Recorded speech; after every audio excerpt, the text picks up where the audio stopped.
கர்த்தராகிய இயேசு கிறிஸ்து நல்லவர். கர்த்தருடைய பரிசுத்த நாமம் மகிமைப்படுவதாக. கர்த்தராகிய இயேசு கிறிஸ்துவை ஆராதிக்கும்படியே வந்த உங்கள் யாவரையும் பிதா குமாரன் பரிசுத்தாவின் நாமத்தினாலே வாழ்த்தி வரவேற்கிறேன். உபாகமம் 12வது அதிகாரம் 28வது வசனத்தை நாம் வாசிக்கலாம். உபாகமம் 12:28. நீ உன் தேவனாகிய கர்த்தரின் பார்வைக்கு நன்மையும் செம்மையுமானதை செய்வதினால் நீயும் உனக்கு பின்வரும் உன் பிள்ளைகளும் என்றென்றைக்கும் நன்றாயிருக்கும்படிக்கு நான் உனக்கு கற்பிக்கிற இந்த எல்லா வார்த்தைகளையும் நீ கவனித்துக்கொள். கவனித்து கேள், கவனித்து கேள். கர்த்தருடைய பரிசுத்த நாமம் மகிமைப்படுவதாக. இந்த உபாகமம் 12:28 தேவன் அவருடைய மனம், நம்முடைய கர்த்தராகிய இயேசு கிறிஸ்துவினுடைய அந்த இருதயம், நம்முடைய பிதாவாகிய தேவனுடைய அந்த சித்தம், அவருடைய அன்பு என்னவாக வெளிப்படுகிறது என்றால், நீ நல்லா இருக்கணும், உன் சந்ததி நல்லா இருக்கணும். கரங்களை விட்டு தேவனுக்கு நன்றி சொல்லாமா? நல்லா கவனிங்க. ஆனால் சில வேளைகளில நான் நல்லா இல்லையே ஆண்டவரே, எனக்கு ஏற்படுகிற அந்த சூழ்நிலைகள் ஒரு சில நேரங்களில் பார்த்தீங்கன்னா, ஏன் இந்த வாழ்க்கை அப்படின்னு இருக்குது, அது ஏன் நமக்கு இப்படி நடக்குது, கொஞ்சம் யோசிச்சு பார்க்கணும். சில வேளைகளில் அப்படிப்பட்டதான எதிர்மறையான காரியங்கள் நமக்கு நடக்கும்போது எனக்கு மனசெல்லாம் ஒரு வழியில, ஒரு பதற்றத்துல, ஒரு பலவீனத்துல அப்படி இருக்கும்போது, என் தேவனே நீர் கொடுத்த வாக்குத்தத்தங்கள் எல்லாம் எங்களுக்கு ஜீவனா இருக்குது, நானும் என் பிள்ளைங்களும் என் சந்ததியும் எவ்வளவு நல்ல தேவன். ஒரு இருதயத்தில் இருக்கக்கூடிய அந்த எண்ணங்கள், நீ நல்லா இருக்கணும், நீ என்னென்னைக்கும் நீங்க தேவ சமூகத்தில் நல்லா இருக்கணும், அதை விரும்புறார் தேவன். அப்போ அவருக்கு எவ்வளவு சந்தோஷம் நாம நல்லா இருக்கிறது. நல்லா இருக்கிறதுனா என்ன?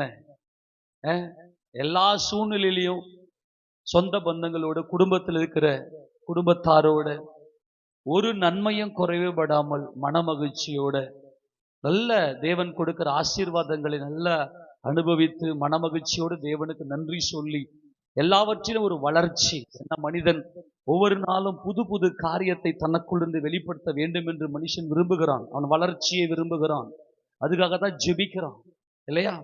அப்போ நம்ம ஒவ்வொரு நாளும் அந்த புது வளர்ச்சியை கண்டு, நீதான் நல்லா இருக்கிறது, நீ நன்றா இருக்கணும் அப்படின்னா, உன்னை குறித்து தேவனுக்கு ஒரு சித்தம் இருக்கிறது. அந்த சித்தம் பரிபூர்ணமா நடக்கணும், அது நிறைவேறணும். அது எல்லாம் நன்மைக்கானவைகளே. கர்த்தர் சொல்றாரு இல்லையா, நான் உங்களை குறித்து அறிந்திருக்கிற நன்மைகள் நினைவுகளை அறிவேன், அது தீமைக்கல்ல, அது சமாதானத்துக்கு ஏதுவான நினைவுகளே.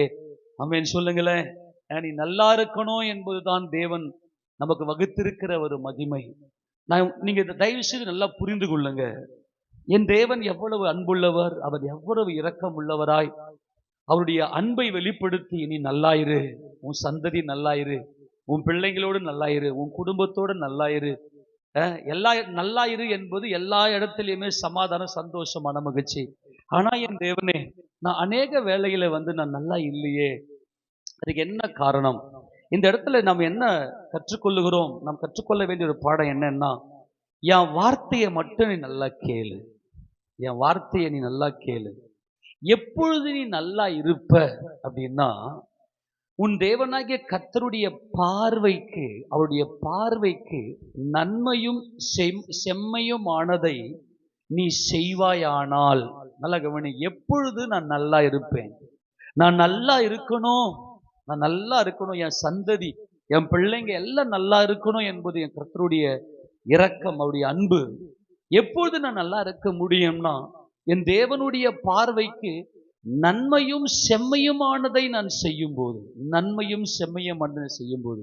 எப்பொழுது என் தேவனுடைய பார்வைக்கு நன்மையும் செம்மையுமானதை நான் செய்ய முடியும் என்றால், அவருடைய வார்த்தைகளுக்கு, நான் உங்களுக்கு கற்பிக்கிற இந்த கட்டளையை கவனித்து கேள்.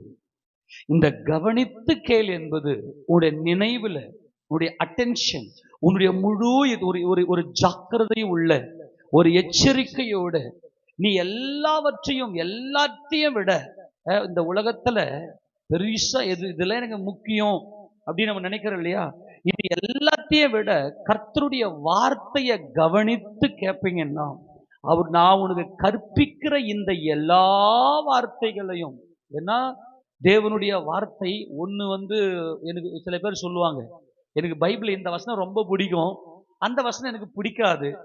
நல்லா கவனி, தேவனுடைய வார்த்தைங்க இது.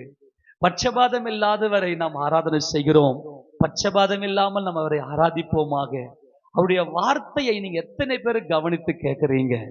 நாங்க சர்ச்சுக்கு தானே, நிறைய பேர் சொல்லுவாங்க, நீங்க சர்ச்சுக்குலாம் தானே போறீங்க, ஏன் நீங்க நல்லாவே இல்லை கேக்குறாங்க தானே.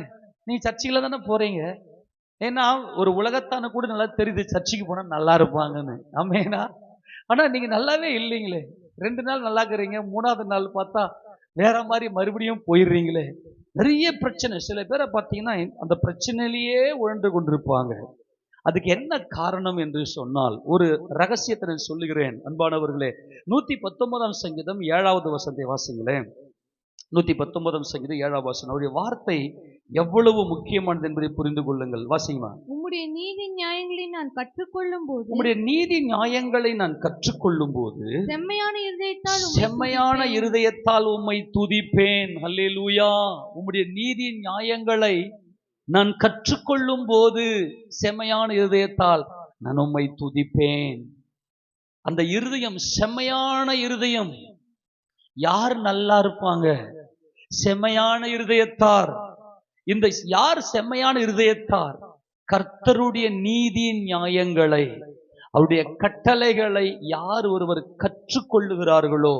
இந்த கற்றுக்கொள்றது அப்படின்னா என்ன அப்படின்னாக்கா, அந்த தேவனுடைய அந்த சித்தத்தின்படியே நாம் மாறி இருப்பது. நம்முடைய இருதயம் ஒரு சேஞ்ச். அப்படியே பார்த்தீங்கன்னா ஒரு ஒரு ஒரு ஒரு அப்செட் ஆயிருக்கும் பாத்தீங்களா ஒரு சில, அதாவது தலைகீழா மாறி இருக்குது. அந்த அந்த காரியம் தலைகீழா மாறி இருக்குது. இப்ப நான் யாராக இருக்கிறேன்னா, என் தேவ சித்தம் செய்யும்படியாக மாத்திரமே என் இருதயம் இருக்கிறது. இப்ப சர்ச்சுக்கு தான் வரோம், நாங்க நல்லா இல்லையே. சில பேர் கேட்பாங்க, சர்ச்சுல வரோம் நாங்க நல்லா இல்லையே. உதாரணத்துக்கு சொல்றேன்.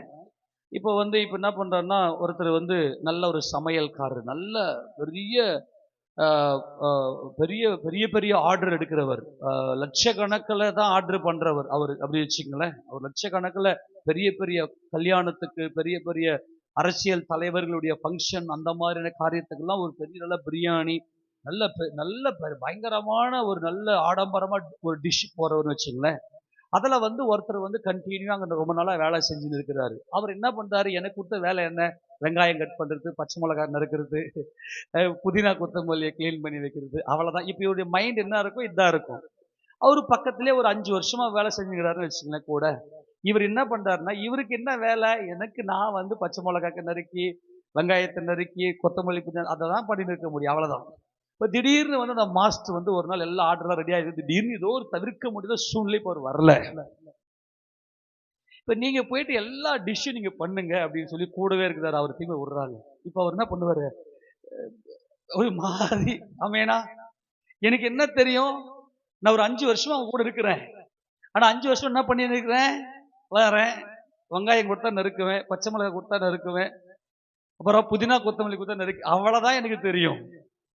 நான் சொல்றது புரியுதா? சர்ச்சுக்கு வரோம், எத்தனை வருஷமா வரீங்க? 5 வருஷம் இல்ல 10 வருஷமா வரோம். என்ன பண்ணுவீங்க? ஞாயிற்றுக்கிழமை சர்ச்சுக்கு வரணும், கை தட்டும், பாட்டு பாட போயிடும். கற்றுக்கொள்றதுன்னா என்ன? அந்த காரியமாகவே மாறுவது, என் தேவனுடைய இருதயமாகவே மாறுவது, என் தேவனுடைய இருதயமாகவே. அவர் என்ன சொல்லுகிறார்? கற்றுக்கொள்வது என்றால் என்ன? என் தேவ சித்தம் என்ன? இனி நான் அல்ல, என் தேவனே எனக்கு எல்லாம். வசனத்தை கற்றுக்கொள்ளுங்க. எந்த நேரத்துல எதை நான் எப்படி செய்ய வேண்டும் என்கின்ற வசனத்தை கற்றுக்கொள்ளும் போது நாம் என்ன செய்யறோம்? இந்த செம்மையானவர்கள் என்ன செய்யறாங்கன்னா, அதெல்லாம் கவனிங்க. அந்த வசனத்துல இந்த வசனத்தை வாசி, 119:7 வாசிங்க. உம்முடைய நீதி நியாயங்களை நான் கற்றுக்கொள்ளும் போது செம்மையான இருதயத்தால் உம்மை துதிப்பேன். ஆமா, அந்த செம்மையான இருதயம் வந்துரும். வசனம் என்ன சொல்லுது? நல்லா கவனிங்க. அது என்னுடைய கேரக்டர். நான் என்னவாக மாற வேண்டும், நான் எப்படி இருக்க வேண்டும் என்பதை குறித்து தேவன் எனக்கு சொல்லி கொடுக்கிறார். இது முழுக்க முழுக்க இந்த கற்றுக்கொள்ளும் போது நான் தேவனுடைய பிள்ளையாக மாறுகிறேன். தேவன் என்னுடைய அப்பாவாக இருக்கிறார். அவருடைய வார்த்தையை நான் கற்றுக்கொள்ளுகிறேன். என் தேவனுக்கு எது சித்தம், என் தேவனுக்கு எது பிரியம் என்று சொல்லி நான் கற்றுக்கொள்ளுகிறேன். அப்படி கற்றுக்கொள்ளும் போது, என் தேவனுக்கு பிரியமானதை செய்யும் போது நான் நல்லா இருப்பேன். என் சந்ததி நல்லா இருக்கும். இப்ப சில பேர் நீங்க பாத்தீங்கன்னாக்கா, சபைக்குள்ள வந்து விட்டவர்கள், தேவனுக்கு பிரியமா இருக்கிறவர்கள் என்ன செய்வாங்கன்னா, எப்ப பார்த்தாலும் பாத்தீங்கன்னா ஏதோ ஒரு பிரச்சனைய, ஒரு ப்ராப்ளத்தை சொல்லிக்கினே இருப்பாங்க. ஈஸியா கண்டுபிடிச்சிடலாம். இவங்க வந்து தேவனுடைய கற்பனைகளை கற்றுக்கொள்ளவில்லை. இப்போ ஒரு சுபாவ ரீதியான ஒரு காரியத்தை நான் சொல்லுகிறேன், நல்லா கவனித்துக் கொள்ளுங்க. இப்ப தேவனுடைய பிள்ளைகள் வந்து என்ன செய்யணும் அப்படின்னா, தேவனுடைய வசனத்தை கற்றுக்கொள்ளணும். இரவும் பகலும் உடைய வேதத்தை தியானமா இருக்கணும். வந்தோம் சர்ச்சுக்கு வந்தோம் ஏதோ போனோம் இல்ல. இன்றைக்கு தேவன் எந்த பகுதியிலிருந்து என்னோட பேசினார், இந்த வேத வசனத்திலிருந்து நான் என்ன கற்றுக்கொண்டேன், நான் எப்படி தேவனுடைய பிள்ளையாக நான் மாறினேன், எங்க அப்பா என் தேவன் எனக்கு என்ன சொல்லி கொடுக்கிறார். இன்னைக்கு நம்ம கையில பைபிள் இருக்குது. ரோமன் கேத்தலிக் சர்ச், அதாவது வந்து அப்போஸ்தலர் காலத்துல பெந்தகோஸ்தே சபை உண்டாக்கப்பட்டது. அதுக்கு பிற்பாடு பெந்தகோஸ்தேனுடைய அந்த கொஞ்சம் அந்த சரிவில் ரோமன் கேத்தலிக் உள்ள புகுந்து 1517 மார்ட்டின் லூத்தர் ஒரு புராட்டஸ்டன்டாக ஒரு புரட்சிகரத்தை கொண்டு வந்து அவர் விசுவாசத்தை ஸ்டார்ட் பண்ணார். அது வரைக்கும் நீங்க பார்த்தீங்கன்னா, பைபிள் யாராகிலும் எட்டி பார்த்துட்டாங்கன்னாவே எங்க கண்ணை நோண்டிடுவாங்க, உங்க கண்ணை எடுத்துருவாங்க. கவனிங்க, 1517 வரைக்கும் பார்த்தீங்கன்னா பைபிள் யாராகிலும் வந்து அப்படி எட்டி பார்த்துட்டாவே கண்ணை எடுத்துருவாங்க, தொட்டுட்டா கையை எடுத்துருவாங்க. அதை போதிக்கிற குருமார்கள் மாத்திரமே பைபிள் வச்சிருக்கணும், மீறி யாரு கைக்குமே பைபிள் போகக்கூடாது. வேதம் என்னுடைய ஜீவனா இருக்கிறது. அப்ப அந்த நாட்களில் எத்தனை பேர் ஜீவனை பெற்றிருப்பாங்க கொஞ்சம் யோசிச்சு பாருங்க.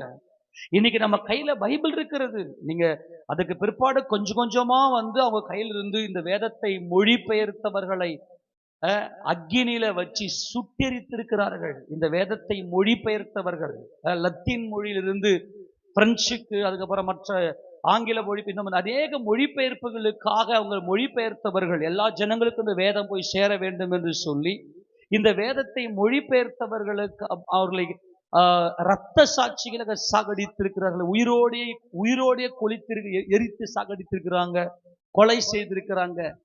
ஆனால் இன்னைக்கு ஒரு ஏறக்குறைய ஒரு 100 வருஷத்துல தான் எல்லார் கையிலும் பைபிள் இருக்கு. சொல்லுங்க பார்க்கலாம். ஒரு 100 வருஷ காலகட்டத்தில் தான் எல்லா இந்த வேதத்துக்காக நீங்க இந்த ருமேனியா போன்ற இந்த கம்யூனிஸ்ட் நாடுகள், ரஷ்யாவினுடைய அந்த தாக்கத்தில் இருந்த கம்யூனிஸ்ட் நாடுகளில் எல்லாம் பார்த்தீங்கன்னா அவ்வளவு ஏக்கமாய் தவித்தார்கள். ஒரு பைபிள் என் கையில கிடைச்சிடாதா, அதெல்லாம் சுடுகாட்டுல போய் உட்காந்து பைபிள் வாசிக்கிறது. அதுக்கப்புறம் பார்த்தோன்னா எங்கேயோ ஒரு இடத்துல போயிட்டு இரவுல தனிமையில போயிட்டு பைபிள் வசனம், அதாவது பைபிள் வாசிக்க நமக்கு அவங்களுக்கு வாய்ப்பு கிடைக்காம அவங்க ஏதோ ஒரு வசனத்தை நினைவு வந்த எங்கேயோ கேட்ட வசனத்தை அதை எழுதி வச்சு அதை பார்த்தெல்லாம் அவங்க ஜீவனை போக்கி இருக்கிற. அதெல்லாம் வாசிக்கும் போது பார்த்தீங்கன்னா இன்னைக்கு நம்மெல்லாம் என்னடா பண்ணின்னு இருக்கிறோம். நம்ம கையில இன்னைக்கு சுதந்திரமாய் இந்த வேத சக்தி நமக்குள்ள இருக்கிறது. ஆனா எத்தனை பேர் இன்னைக்கு இந்த வேதத்தின் மேல தாகம் ஏற்பட்டு இன்னைக்கு வாசிக்கிறாங்க. இன்னைக்கு நம்ம எல்லாம் சபைக்கு ஏதோ அந்த 5 வருஷம் போயிட்டு வெங்காயம் நறுக்கி பச்சை மிளகாய் நறுக்கி அப்படிதான் வந்து உட்காந்துக்கிறோமே தவிர இன்னும் கற்றுக்கொள்ளவில்லை.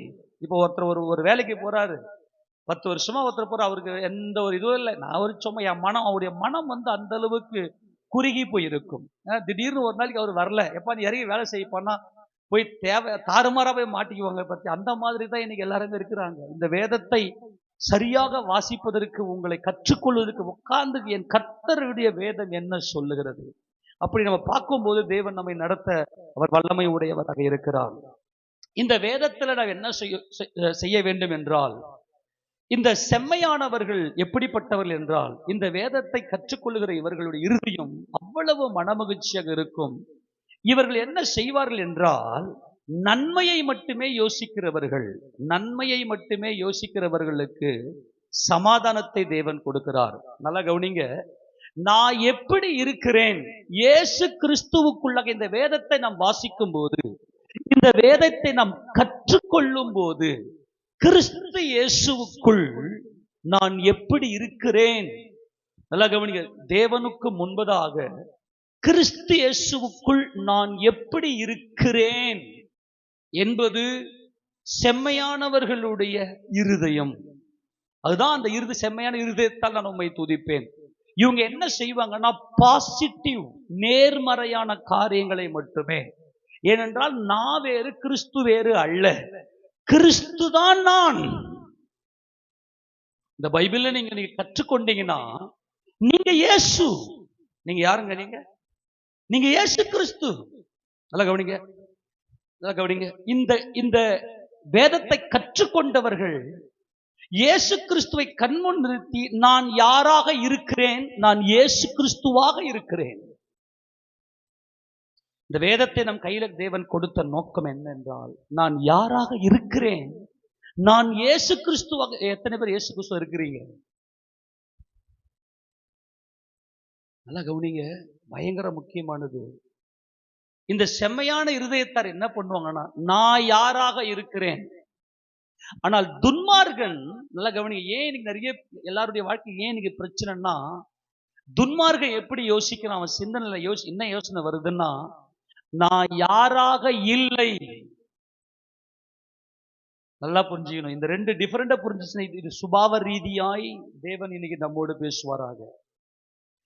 துன்மார்க்க எதோடு போராடுகிறான்? இவன் போராடுகிறான், நான் யாராக இல்லை என்று போராடுகிறான். துன்மார்க்க என்ன எப்படி பண்றான்? துன்மார்க்க நினைவில் என்ன இருக்கு? நான் யாராக இல்லை, நான் யாராக என்ன. இவன் மனசாட்சி கெட்டு போயிருக்கு. இவன் மனசாட்சிக்கே தெரியும் இவன் எவ்வளவு பெரிய துன்மார்க்கன்னு, எவ்வளவு பெரிய தீய எண்ணங்கள் இவனுக்குள்ள இருக்குதுன்னு தெரியும். அப்போ இவன் என்ன செய்யறான்னா, ஜனங்களுக்கு முன்பதாக நான் யாராக இல்லை என்று பார். ஏன்னா இவன் மனசுக்குள்ளேயே இந்த தீய எண்ணங்கள், தீய நினைவுகள், தீய காரியங்கள்ல இவனுக்கு உள்ள வர்றதுனால இவன் எப்படி இவன் போராடி கொண்டிருக்கிறான். இவன் போராட்டமே இவன் வாழ்க்கை. என்னதுன்னா, நான் யாராக இல்ல பாரு அப்படின்னு ஜனங்களுக்கு முன்பதாக நிற்கிறான். ஆனா செம்மையான இருதயத்தார் தேவனுக்கு முன்பதாக நான் யாராக இருக்கிறேன், நான் இயேசு கிறிஸ்துவாக இருக்கிறேன். அவர் எனக்காகத்தான் எல்லாவற்றையும் செய்து முடித்திருக்கிறார். நான் நல்லா தான் இருப்பேன். நல்லா மறுபடியும் சொல்றேன், என் தேவன் எனக்கு கொடுத்தது என்னன்னா, நல்லா புரிஞ்சுங்க, நல்லா புரிஞ்சுங்க, ரொம்ப முக்கியமானது. இன்னைக்கு ஏன் எல்லாருமே நல்லா இல்லை? சபைக்குள்ளதான் வர நீ, சர்ச்சுக்குள்ளதான் இருக்கிற நீ, ஏன் நல்லா இல்லை?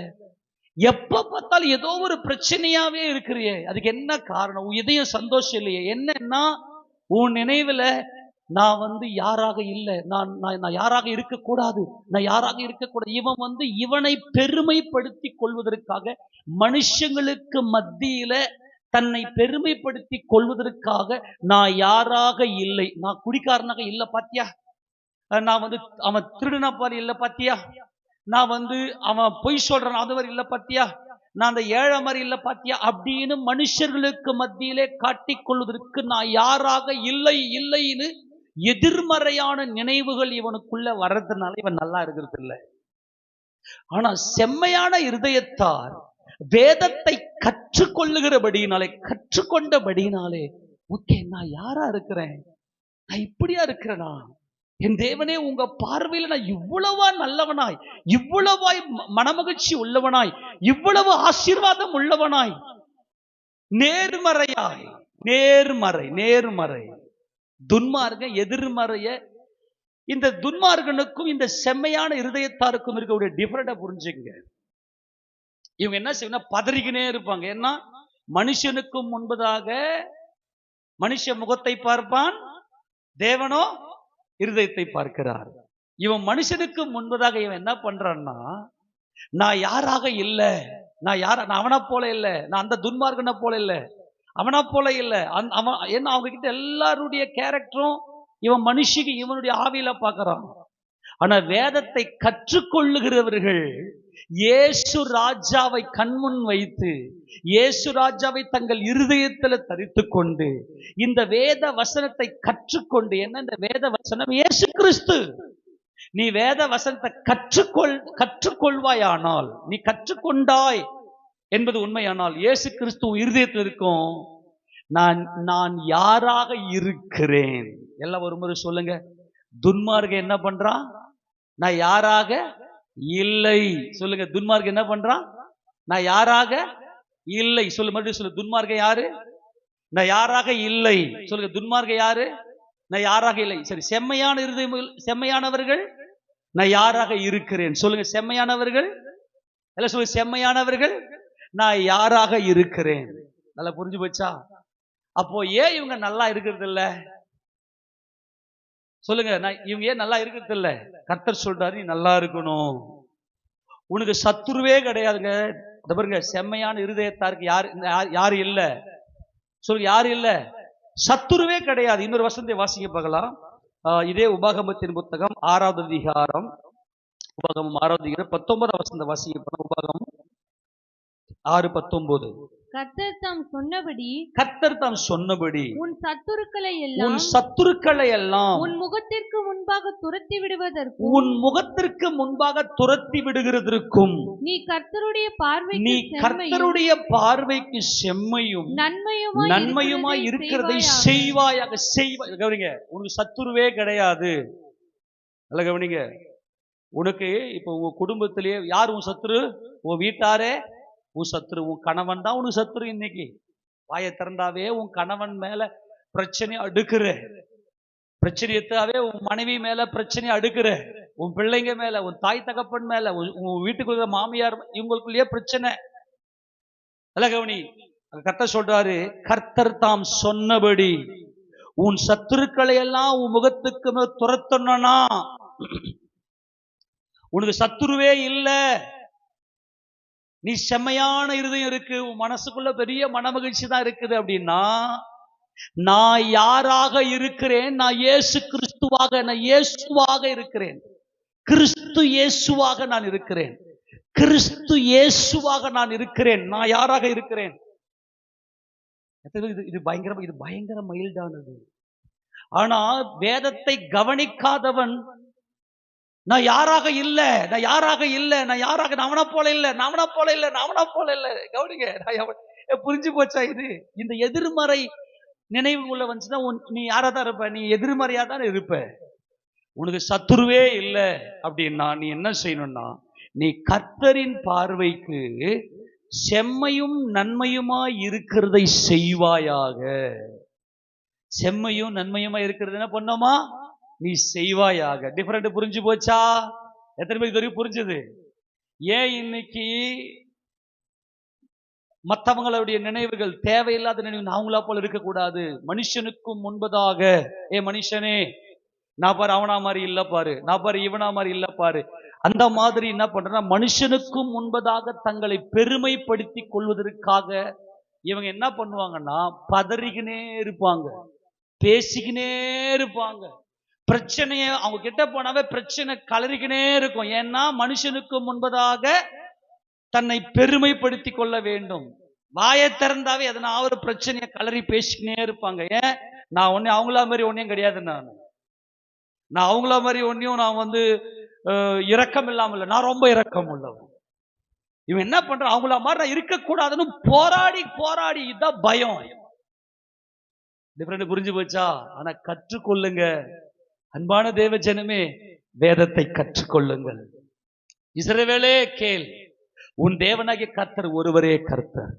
ஆக இந்த வேதத்தை நாம் கற்றுக்கொள்வோமே ஆனால் நம்முடைய இருதயம் செம்மையான இருதயமாக கிறிஸ்து இயேசுவை நம்முடைய இருதயத்திலே நாம் தரித்துக் கொள்ளுவோம். யாரை தரித்துக் கொள்ளுவோம்? கிறிஸ்து இயேசுவை தரித்துக் கொள்ளுவோம். இப்ப இவங்களுக்கு என்ன வந்துடும்? நான் யாராக இருக்கிறேன். கரங்களை வைத்து சொல்லாமா?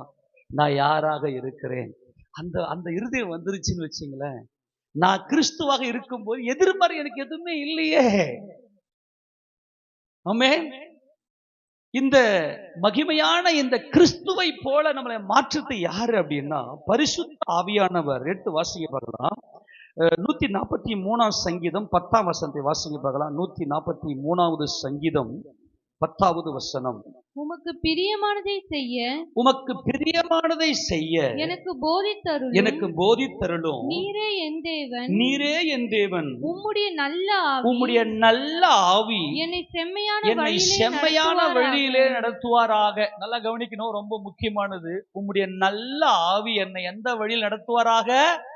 இந்த செம்மையான வழியிலே நடத்துகிறது என்பதுதான் கிறிஸ்து இயேசுவை போல அவ்வளவு மனமகிழ்ச்சியாய், அவ்வளவு சந்தோஷமாய் இருப்பது. ஆக இந்த நல்ல ஆவி, பரிசுத்த ஆவியானவர் நம்முடைய மனசாட்சியில நமக்கு பொதுவா உலகத்தில் இருக்கிற எல்லா மனுஷருக்குள்ளுமே செயல்படுவது தேவனுடைய ஆவி.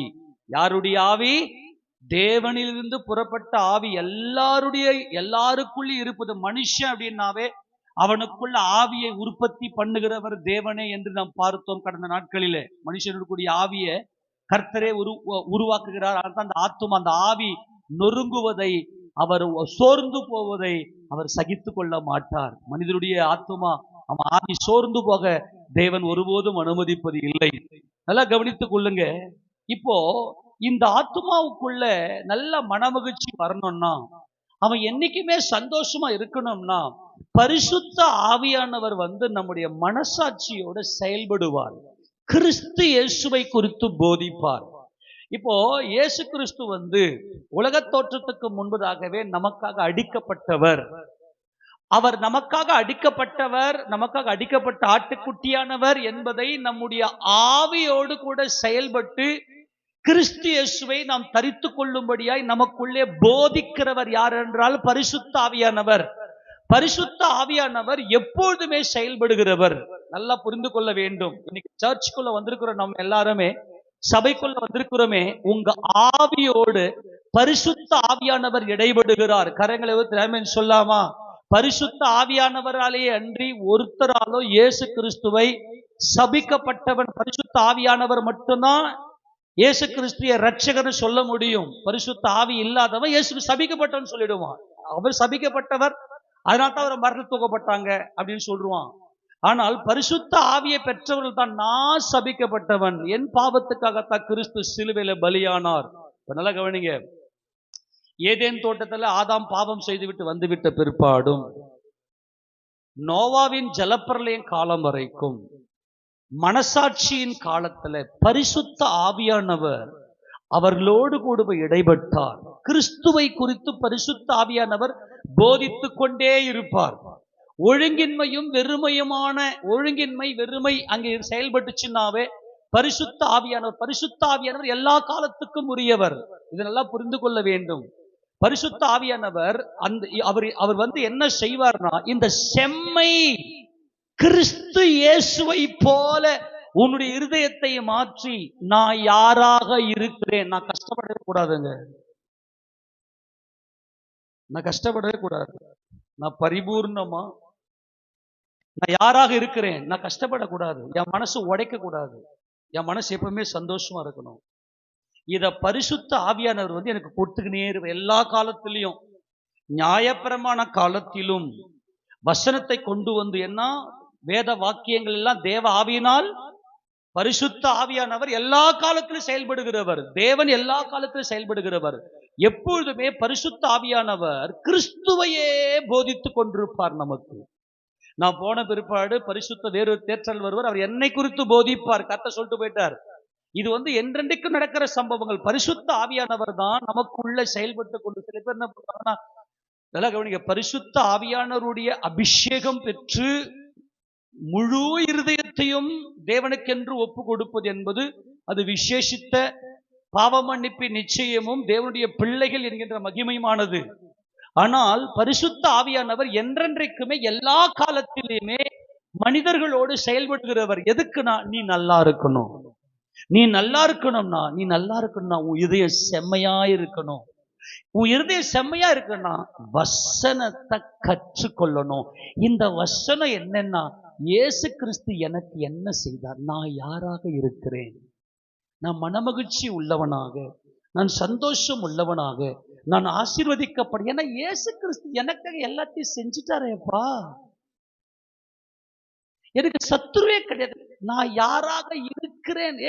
பயங்கரமான சத்தியம் இது. நான் யாராக இருக்கிறேன். ஆனால் துன்மார்க்கன் என்ன பண்ணுவான், நான் யாரா இல்ல, ஐயோ என்ன என் கேரக்டர் அப்படியே அங்க வெளிப்படுது, எனக்குள் இருக்கிற எல்லா அசுத்தங்களும், எல்லா துன்மார்களும், எல்லா துர் இச்சைகளும் அப்படியே இன்னொருத்தன் செய்யறான், நான் அவனை பாரு இல்ல, நான் பொய் சொல்றான் மனுஷன். அதனால தான் பயம். புரிஞ்சு போச்சா? ஏன்னா ஒவ்வொரு மனுஷனும் தான் யாராக இருக்கிறான் என்பதை அப்படியே இன்னொருத்தர்கிட்ட பார்க்கறான். அதை பார்த்துட்டு மற்ற மனுஷனுக்கு மத்தியில தாம் பெருமைக்காக நான் அவனா மாதிரி இல்லை, நான் அவனா மாதிரி இல்லைன்னா மனுஷனுக்கு முன்பதாக பெருமையை சேர்க்கறதுக்காக இவங்க பதறிக்கினே இருப்பாங்க. வாயத்திறந்தாவே சத்துரு சத்துரு, இவன் சத்துரு, அவன் சத்துரு, அவனா மாதிரி நான் இல்லை. அவனா சபைக்குள்ள வந்தவங்க நல்லா இருக்கணுங்க, அவன் இதயம் தேற்றப்படணும். பரிசுத்த ஆவியானவர் என்ன செய்வார் அப்படின்னா, செம்மையான வழியில இயேசு கிறிஸ்துவை போல என்னை நடத்துவார். எனக்காக கிறிஸ்து எல்லாவற்றையும் செய்து விட்டார் என்பதை என்னுடைய இருதயத்துக்குள்ள கொண்டு வருகிறவர் பரிசுத்த ஆவியானவர். அந்த வசந்த வாசிய ரோமருக்கு நிருபம் 8வது அதிகாரத்துல பரிசுத்த ஆவியானவர் நமக்குள்ள என்ன செய்கிறார் வாசிங்க பார்க்கலாம். 26 வாசிங்க, 8:26. அந்தபடியே ஆவியானவரும் நமது பலவீனங்களில் நமக்கு உதவி செய்கிறார். நாம் ஏற்றபடி வேண்டிக் கொள்ள வேண்டியது இன்னதென்று அறியாமல் இருக்கிறபடியால் ஆவியானவர் தாமே வாக்கு கடங்காத பெருமூச்சுகளோடு நமக்காக வேண்டுதல் செய்கிறார். யாரு வேண்டுதல் செய்யறதான்? பரிசுத்த ஆவியானவர். கரங்களுக்கு சொல்லுங்க பார்க்கலாம். நாம என்ன வேண்டிக் கொள்ள வேண்டும் என்பது நமக்கு தெரியாது. தேவனை அறிந்தவர் பரிசுத்த ஆவியானவர். ஆக பரிசுத்த ஆவியானவர் என்ன செய்யறாருன்னா, நாம் ஆவியானவர் தாமே வாக்கு கடங்காத பெருமூச்சுகளோடு நமக்காக வேண்டுதல். வாக்குக்கு அடங்காத அப்படின்னா, இப்ப உதாரணத்துக்கு யாரோ ஒருத்தர் பேசுறாங்க அப்படின்னா அந்த பேச்சை நான் கேட்டுட்டு அப்படியே மனப்பாடமா ஒப்பிப்பேன். எங்கேயோ ஒரு இடத்துல ஒரு மெசேஜ் போய் கேட்கறோம், அந்த மெசேஜ் கூட ஒப்பிக்கலாம். அங்க இந்த மாதிரி பேசினாங்க, அவங்க அது மாதிரி பண்ணாங்க, இல்ல 5 மணி நேரமா ஒரு ப்ரோக்ராம் பார்த்துட்டு நம்மளால அப்சர்வ் பண்ணிக்க முடியும். ஆனால் பரிசுத்த ஆவியானவர் வாக்கு கடங்காத பெருமூச்சுன்னா, என்னுடைய கற்பனையில எட்டாத, என்னால புரிந்து கொள்ள முடியாத அந்த அளவுக்கு எனக்காக வேண்டுதல் செய்கிறவர் பரிசுத்த ஆவியானவர். கரங்களை உயர்த்தி சொல்லாமா? காலையில இந்த ஜெபிக்கிறீங்களே நீங்க, அது யாருடைய பலன் என்றீங்க? பரிசுத்த ஆவியானவர் பலன் கொடுத்து உங்களை செம்மையான யாஷர். இந்த யாஷர் என்றால் இயேசுராஜன். அவரை போல அவர் எனக்காக என்ன செய்தார் என்பதை பரிசுத்த ஆவியானவர் சொல்லாம, ஆவிக்கு எப்படி?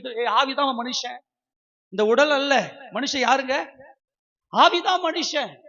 தேவன் ஆவியா இருக்கிறாராக பரிசுத்த ஆவியானவர் எனக்கு சொல்லி கொடுத்தா மட்டும்தான். இப்ப நீங்க காலையில இருந்து ஜெபிக்கிறீங்க இல்லையா, அது பரிசுத்த ஆவியினுடைய பலனுங்க. அது காலையில எழுந்து தேவனோடு பேசும்படியாய் வாக்கு கடங்காத பெருமூச்சுகளோட பரிசுத்த ஆவியானவர் நமக்காக வேண்டு செய்கிறார். பரிசுத்த ஆவியானவர் எப்பவுமே செயல்பட்டுக்கினே இருக்கிறவர். நல்லா கவனிங்க. பூமியானது ஒழுங்கின்மை வெறுமையும் இருக்குது, ஜலத்தின் மேல இருள் இருக்கிறது. ஆவியானவர் ஜலத்தின் மேல எதுவுமே இல்லை. இங்க பூமியில ஆவியானவர் இருக்கிறார். கரங்களை உயர்த்தி ஆமென் சொல்லாமா? ஆவியானவரை புரிந்து கொள்ளுங்கள் அன்பானவர்களே. பரிசுத்த ஆவியானவரை புரிந்து கொள்ளுங்கள். இன்னைக்கு சபையில் இருக்கிறீங்க, இன்னைக்கு நீங்க சபைக்கு ஆராதனைக்கு வரீங்க, தேவனை ஆராதிக்கிறதுல செம்மையான இருதயம், உங்க இருதயம் சந்தோஷமா இருக்கும். இந்த இந்த இந்த கேரக்டர் உங்களுக்குள்ள மாறி இருக்கிறது. முன்ன மாதிரி நீங்க இல்ல, இப்போ நீங்க கிறிஸ்துவை போல வந்திருக்கிறீங்க, கிறிஸ்துவ போல மாறிக்கொண்டிருக்கிறீர்கள். இந்த மாற்றத்தை உள்ள கொண்டு வருகிறவர் நல்ல ஆவியானவர். செம்மையாய் நம்முடைய இருதயத்தை மாற்றிக் கொண்டிருக்கிறார். ஆக நமக்குள்ள வாக்கு கடங்காத என்னால பரிசுத்த ஆவியானவர் எனக்கு தான் ஜெபம் பண்றாரு. இது ஒரு கற்பனைக்கு எட்டாத ஒரு காரியம். அவர் என் மேல அன்பு வைத்து, அவர் என் தாயானவர், அவர் என் தேற்றரவாளன். ஒருவனை அவன் தாய் தேற்றுவதை போல தேற்றுவேன். நீங்கள் எருசலேமிலே தேற்றப்படுவீர்கள். எருசலேமிலே சபையில என் தாயானவர் எனக்காய் பரிந்து பேசுறார். இப்போ பரிசுத்த ஆவியானவர் பேசுறத வச்சு நான் பார்த்தேன்னா, அவருடைய வாயை மட்டும்தான் நான் பார்க்க முடியும். அவர் பார்க்கற மாதிரி இருந்துச்சுன்னா, ஆவியானவரை அவர் எனக்காக தேவனிடத்துல ஜெபிக்கிற அந்த ஜெபம் எனக்கு என் வாக்குக்கு எட்டாது. நான் எம்மாத்திரம். அவருடைய சர்வ வல்லவர் எனக்காக ஜெபிக்கிறார். நீங்கெல்லாம் பாக்கியவான்கள். நீங்க எதை நினைத்து கவலைப்படுறீங்க? ஆனா ஒரு விஷயத்தை கற்றுக்கொள்ளுங்க. நீங்க காலையில எழுந்து நல்ல வல்லமையா ஜெபம் பண்ணிட்டு வேதத்தை வாசிங்க. பரிசுத்த ஆவியானவர் சொல்லி கொடுப்பார், கற்றுக் கொடுப்பார், வேத வசனத்தை சொல்லி கொடுப்பார். இயேசு கிறிஸ்து இப்படியெல்லாம் உனக்காக செய்திருக்கிறார், நீ இயேசு கிறிஸ்துவை போல மாறு. இந்த செம்மையான இருதயத்தார் எப்படி இருக்கும்னா எப்பொழுதுமே சந்தோஷமா இருப்பாங்க. ஏன்? நல்லதை மட்டுமே யோசிப்பாங்க. நல்லதை மட்டுமே. நான் யாராக இருக்கிறேன், தேவனுக்கு முன்பதாக நான் யாரா அவங்க பொறுமையா இருப்பாங்க. அவங்க வாயில எந்த ஒரு வாக்குவாதமும் வராது. யார பத்தி எதுவுமே சொல்ல மாட்டாங்க. ஏன்னா நான் யாரா இருக்கிறேன்னு அவங்க அதை ஆராய்ச்சி பண்ணிக்கிட்டே இருப்பாங்க. இதெல்லாம் சுபாவ ரீதியா அந்த ஈசனை கண்டுபிடிச்சுங்க. இப்ப யாரோ ஒருத்தர் வந்து உங்ககிட்ட சத்துருவை பத்தி நிறைய பேசிக்கிட்டே இருக்கிறாங்கன்னா, இவங்க என்ன பண்றாங்கன்னா, மனுஷனுக்கும் முன்பதாக பெருமையை தேடுறாங்க. இவங்க என்ன பண்ணுவாங்கன்னா, இவங்களுக்கு உள்ள இருக்கிற எல்லா அந்தகார கெட்ட அசுத்த சூனிய எண்ணங்கள் எல்லாம் இன்னொரு மனுஷங்கிட்ட வெளிப்படும். ஐயோ, நம்ம புத்தி அப்படியே அவன் வெளிப்படுத்துறானே, நான் அவனா இல்ல, நான் இவனா இல்ல, நான் அவன் இல்லைங்க. புரியுதா? பயங்கர கொஞ்சம் புரிந்து கொள்ளுங்கப்பா. கர்த்தருடைய பரிசுத்த மகிமை. ஆனால் செம்மையான இருதயத்தை எப்படி இருப்பாங்க? நான் மகிழ்ச்சி, நான் யாராக இருக்கிறேன். அவங்க வேதத்தை கற்றுக்கொள்றாங்க. கிறிஸ்து இயேசுவை அவள் புரிந்து கொள்றாங்க. அவர் எனக்காக என்ன செய்திருக்கிறார் என்பதை அறிந்து கொள்றாங்க. அந்த வசனம் 97ஆம் சங்கீதத்தை வாசிக்க பார்க்கலாம். 97வது சங்கீதத்துல அதுல கடைசி 11-12 வாசிக்க பார்க்கலாம். நீதிமானுக்காக வெளிச்சமும் செம்மையான இருதயத்தாருக்காக மகிழ்ச்சியும். இவங்க எப்பவுமே சந்தோஷமா தான் இருப்பாங்க. யாரு? நான் யாராக இருக்கிறேன். ஆமென். நான் யாராக இருக்கிறேன்? நான் யாராக இருக்கிறேன்? நான் இயேசுவாக இருக்கிறேன். நான் கிறிஸ்து இயேசுவாக இருக்கிறேன். கிறிஸ்து என்றால் தேவனால் அபிஷேகம் பண்ணப்பட்டவர். நான் அவரை போல நான் இருக்கிறேன். எனக்கான எல்லாவற்றையும் என் கர்த்தர் செஞ்சு முடிச்சிட்டாரு. நான் கஷ்டப்படக்கூடாது. ஆனா துன்மார்க்க கஷ்டப்பட்டுக்கினே இருப்பான். துன்மார்க்க வேதனைப்பட்டுக்கினே இருப்பான். துன்மார்க்கம் எப்ப பார்த்தாலும் ஏதாவது ஒரு பிரச்சனையை பத்தி பேசின. ஆனால் செம்மையான இருதயத்தார் எப்படி இருப்பாங்க? மகிழ்ச்சியா, அமைதியா. ஏன்னா தேவனுக்கு முன்னாடி நிக்கிறாங்க. அவங்க மனுஷனுக்கு முன்னாடி ஏன் பேசணும்? அவங்க தேவனுக்கு முன்னாடி நிக்கிறாங்க. மனுஷனுக்கு முன்னாடி ஏன் பேசணும்? பேச்சு ஸ்டாப் ஆயிடும். ஆமென். நீ நன்றாயிருப்பதற்கு செம்மையான இருதயத்துல செம்மையும் நன்மையும் தேவனுக்கு முன்பதாக நன்மையும் செம்மையான நீ செய்வாயானால் என் வேதத்தை கற்றுக்கொள். பிளீஸ். நான் தான் சர்ச்சுக்கு வரேன், நான் ஏன் கெட்டு போயிட்டேன் நிலைமை கேட்பாங்க. வேதத்தை கற்றுக்க மாட்டாங்க. அவர் நம்மோடு கூட உறவு கொள்ள விரும்புகிறார். உறவுதான் கிறிஸ்தவம். இந்த உறவை நீங்க நல்ல ஸ்டாண்டர்ட் பண்ணுங்க, நல்ல பலப்படுத்துங்க. கர்த்தர் சொல்றாரு, நீதிமானுக்காக வெளிச்சமும் செம்மையான இருதயத்திற்காக மகிழ்ச்சியும் விதைக்கப்பட்டிருக்கிறது. நீதிமான்களே கர்த்தர் வாசி. நீதிமான்களே கர்த்தருக்குள் மகிழ்ந்து அவருடைய பரிசுத்தத்தின் நினைவு கூறுதலை கொண்டாடுங்கள். செலிப்ரேட் பண்ணு. யாருடைய பரிசுத்தம்? இயேசு ராஜாவுடைய பரிசுத்தம். அவர் குமாரன். அவருடைய பரிசுத்தம். அவருடைய குமாரன் நான் குமாரன். அல்லேலூயா. இயேசு ராஜா குமாரன், நான் குமாரன். அந்த செலிப்ரேஷன் கொண்டாட்டம். அது நான் யாராக இருக்கிறேன்? நான் யாரா இருக்கிறேன்? இயேசு ராஜாவா இருக்கிறேன். ஆனா இந்த துன்மார்கரை நீங்க பார்த்தீங்கன்னா நல்லா கவனிங்க. இந்த துன்மார்கன் என்ன பண்ணுவான்னா, நான் பயங்கரமான நீதிமான். நான் மனுஷனுக்கு முன்பதாக. இவன் துன்மார்கன். யாரு துன்மார்கன்னா, மனுஷனுக்கு முன்பதாக நான் நீதிமான்னு சொல்லி நடிக்கிறானே, அவன் தான் துன்மார்கன். அவன் என்ன செய்வான்னா, எப்ப பார்த்தாலும் ஜனங்களுக்கு மத்தியில பெருமையா இருக்கணும். நான் எவ்வளவு பெரிய நீதிமான, நான் கட்டிக்கிற வீட்டை பாரு. நான் எவ்வளவு பெரிய நீதிமான, சம்பாத்தியத்தை பாரு. நான் எவ்வளவு பெரிய நீதிமான். இவன் தான் துன்மார்கன். மனுஷனுக்கு முன்பதாக தன்னை நீதிமான் என்று காண்பிக்கிறவன்.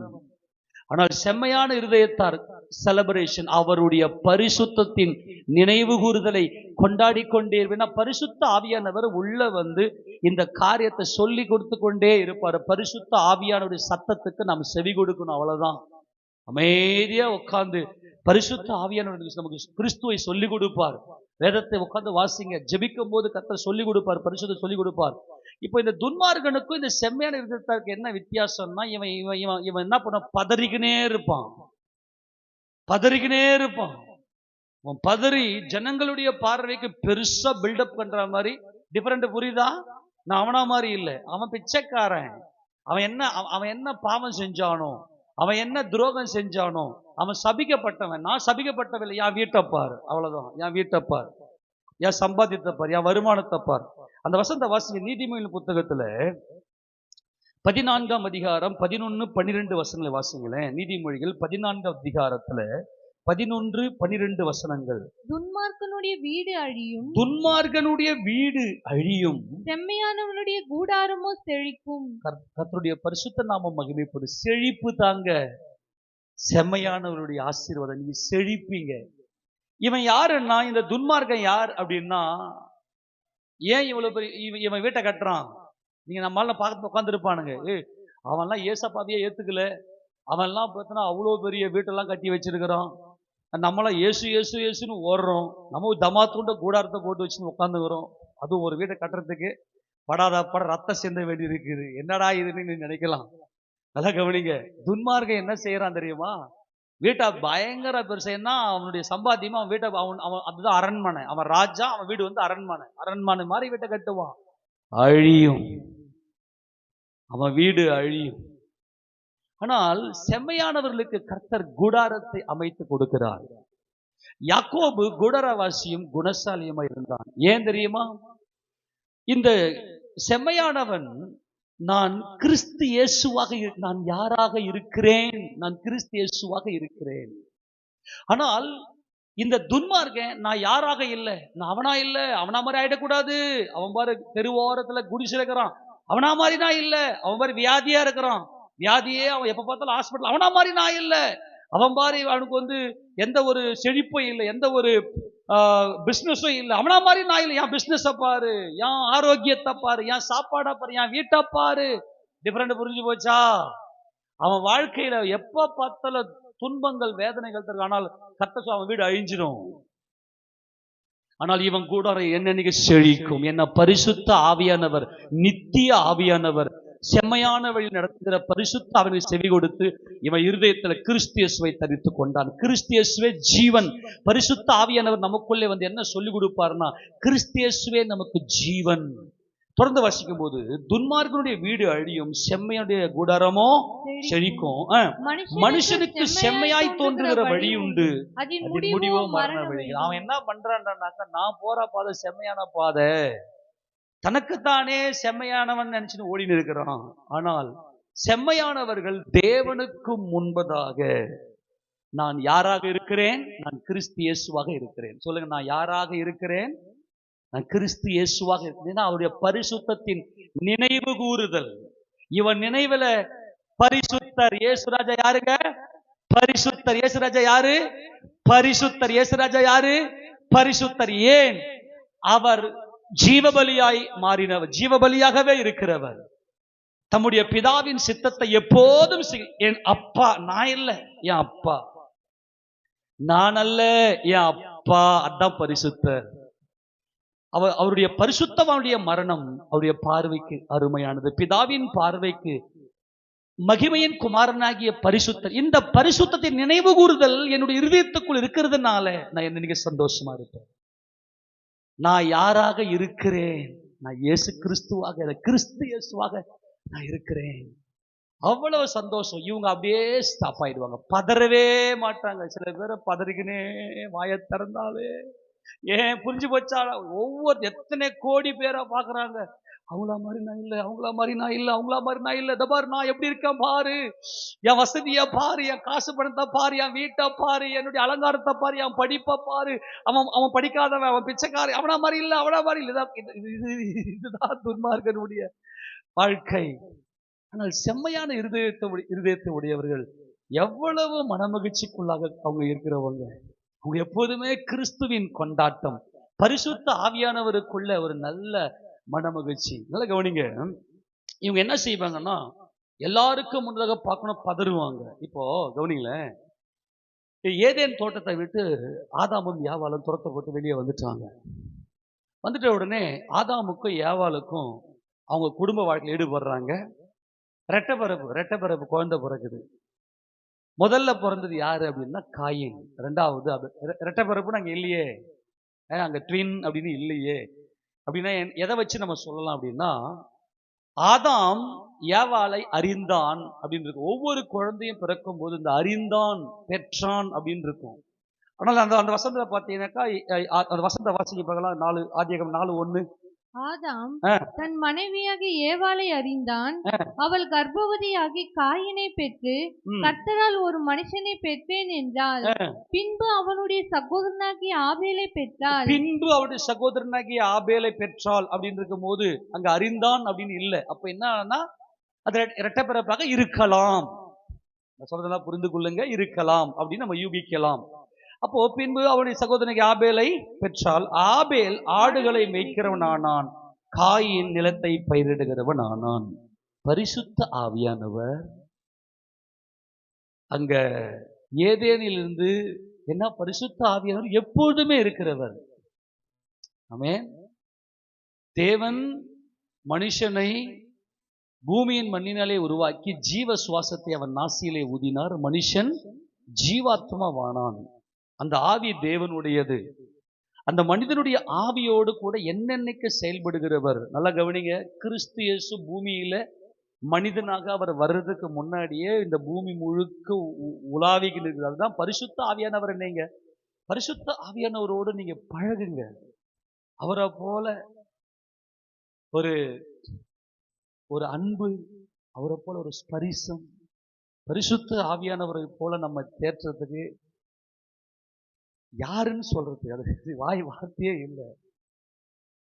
அதாவது பாவத்தை குறித்தும் நீதியை குறித்தும் நியாயத்தீர்ப்பை குறித்தும் கண்டித்து உணர்த்துவார் அப்படின்னு இருக்கு இல்லையா? அது எப்படி தெரியுமா? அவருடைய அந்த அன்புல பாவி இப்ப படிக்கிற பசங்க படிப்பாங்க இல்லையா, டே எக்ஸாம்டா, எப்படி எக்ஸாம்டா, நீ இந்த டைம்ல போயிட்டு கிரிக்கெட்னு வர்றியே, டிவின்னு போகிறியே, டே டே. அதாவது இந்த கண்டித்து உணர்த்துறதுன்னா என்ன தெரியுமா? நீ படிச்சா தானடா நீ உன் எதிர்காலம் நல்லா இருக்கும். வரப்போற இந்த பயங்கரமான காம்படிஷன் வேர்ல்டுல அவன் சிபிஎஸ்சின்றான், மெட்ரிக்ன்றான், என்னென்னமோ போறான். உன்னை கவர்மெண்ட் ஸ்கூல்ல படிக்க வச்சுக்கிறோம். நீ எதிர்காலத்துல நீ அவங்களா கூட போயிட்டு நீ ஒரு ப்ரொஃபஷனலா நீங்க ஏதாச்சும் ஒரு காரியத்துக்கு நீ போன, அங்க போய் நிப்பீங்க எல்லாரும் ஒன்னு வந்து சேருமேடா, அன்னைக்கு நீ மாட்டிக்க. எப்படி ஒரு பெற்றவங்க ஒரு பிள்ளைங்களுடைய எதிர்காலத்தை சிந்தனையில வைத்துக்கொண்டு நம்ம திசை மாறும் போது பதறுவாங்களோ. நான் சொல்றேன், இந்த கண்டித்து ஏன்டா எப்படி அப்படித்தாங்க பரிசுத்த ஆவியானவர். நீங்க எங்கேயுமே பார்த்தீங்கன்னா அவர் அவர் தாய், ஒரு தாயுடைய உள்ளம் என்னைக்குமே இந்த பிள்ளைங்களை அகைன்ஸ்டா அவங்களால ஒரு தாயால கொண்டு போக முடியாது. அதேதான், ஒருவனை அவன் தாய் தேற்றுவதை போல நான் தேற்றுவேன். அங்கே ஆபேல் மந்தை மேய்க்கிறவன் ஆனான் அப்படின்னு சொன்னதும் பரிசுத்த ஆவியானவருக்கு அவன் செவி கொடுத்து, ஆபேல் செவி கொடுத்து, என் கர்த்தர், நான் யாரா இருக்கிறேன், என் கர்த்தருடைய பரிசுத்தத்தின் நினைவு கூறுதலை நான் கொண்டாடுகிறேன். I have celebrated my holy. என்னுடைய பரிசுத்தர் அவர். நான் யாரா இருக்கிறேன், நான் கிறிஸ்து இயேசு, நான் குமாரனா இருக்கிறேன். பாருங்க, நான் என் மனம் கஷ்டப்படக்கூடாது. நான் மறுபடியும் சொல்றேன், நீங்க நினைக்கிறீங்க என்ன ஆண்டவர் எப்ப பார்த்தாலும் என்ன மட்டும் சோதிக்கிறாரு, என்ன மட்டும் கைவிட்டார். Please be understand what your life சொல்லி புரிந்து கொள்ளுங்க. சில பேர் அதே ஆண்டவர் கிட்ட ஒரு மாதிரி சண்டைக்கெல்லாம் போவாங்க. போ சர்ச்சுக்கு போய் மட்டும் என்ன ஆரம்பிச்சான். நான் சர்ச்சுக்கு பாருங்க, சர்ச்சுக்கு உட்கார்றது என்ன ப்ராப்ளம், என்ன பிரச்சனை, ஏதாவது என்ன பிரயோஜனம் இருக்கு?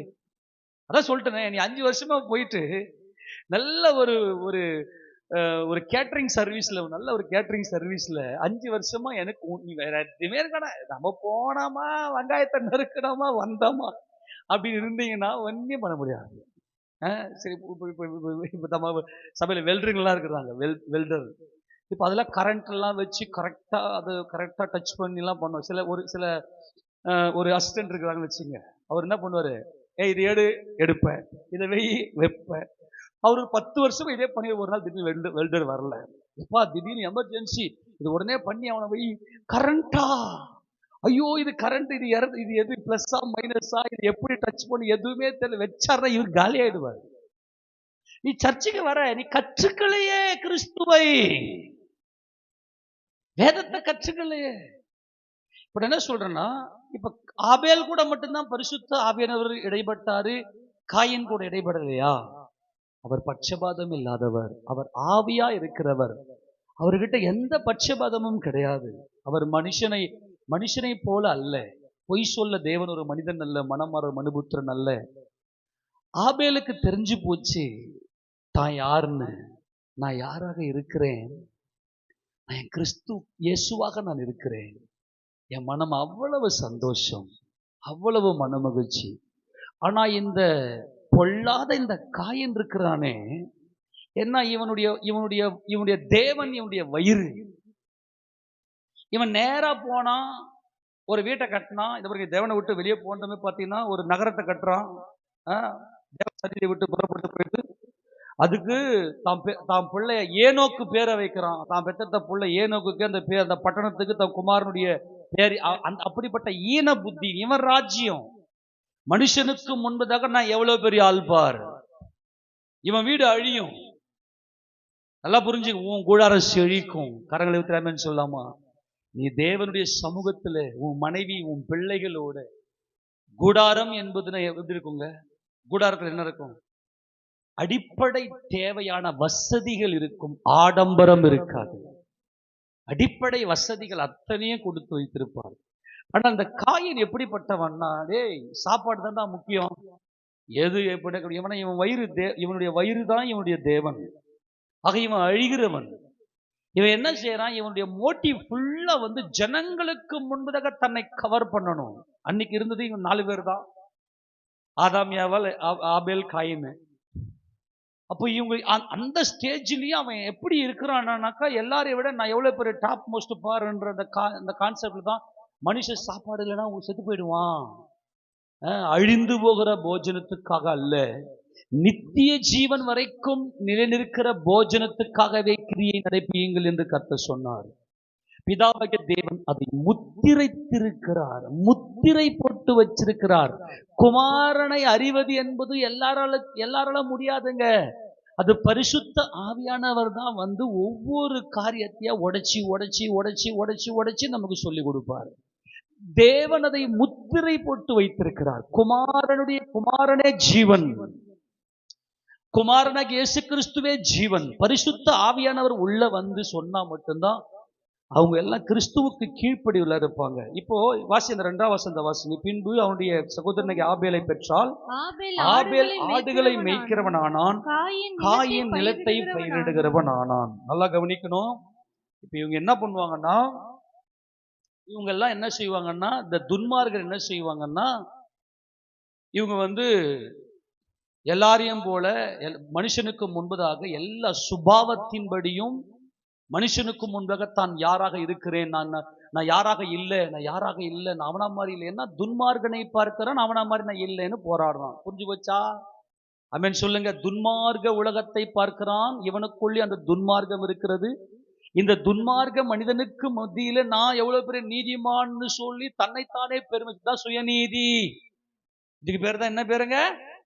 நான் யாராக இல்லை என்பது சுயநீதி. நான் யாராக இருக்கிறேன் என்பது தேவநீதி. நான் கிறிஸ்தியஸ் வகை. தேவன் பட்சபாதம் இல்லாதவர். தம்முடைய ஒரே பேரான குமாரனாக இயேசு கிறிஸ்துவ எப்படி அவர் பூர்ணமாய் பார்க்கிறாரோ அதே போலதான் என்னையும் பூர்ணமா பார்க்கிறார். என் மனசு சஞ்சலப்படணும், வேதனைப்படணும், பயப்படணும், துக்கமா இருக்கணும் என்பது தேவனுடைய நோக்கம் அல்ல. இப்போ ஆபேல் நல்லா புரிந்து கொண்டார் தான் யாராக இருக்கிறேன்னு. அவருடைய மனம் செம்மையாக இருக்கிறது. கிறிஸ்துவை அந்த மனமகிழ்ச்சியில, அந்த பலியில அங்கே வெளிப்படுத்தி காண்பிக்கிறார், பலியிடுகிறார். நல்லா கவனிங்க. சில நாள் சென்ற பின்பு, வாசி 3ஆம் வசனம். சில நாள் சென்ற பின்பு காயின் நிலத்தின் கனிகளை கர்த்தருக்கு காணிக்கையாக கொண்டு வந்தான். நல்லா கவனிக்கணும். காணிக்கையை கொண்டு வந்தது யாரு? ஃபர்ஸ்ட் எப்பா, நாங்கெல்லாம் பக்தி இல்லாதவங்க எல்லாம், நாங்கெல்லாம் மனசாட்சிக்கு பயப்படுறவங்க. நாங்க பாரு எத்தனை கோயிலுக்கு போறோம் பாரு, போறனா? அவெல்லாம் மாம்ச முயற்சி. நல்லா கவனித்துக் கொள்ளுங்க. நாங்கெல்லாம்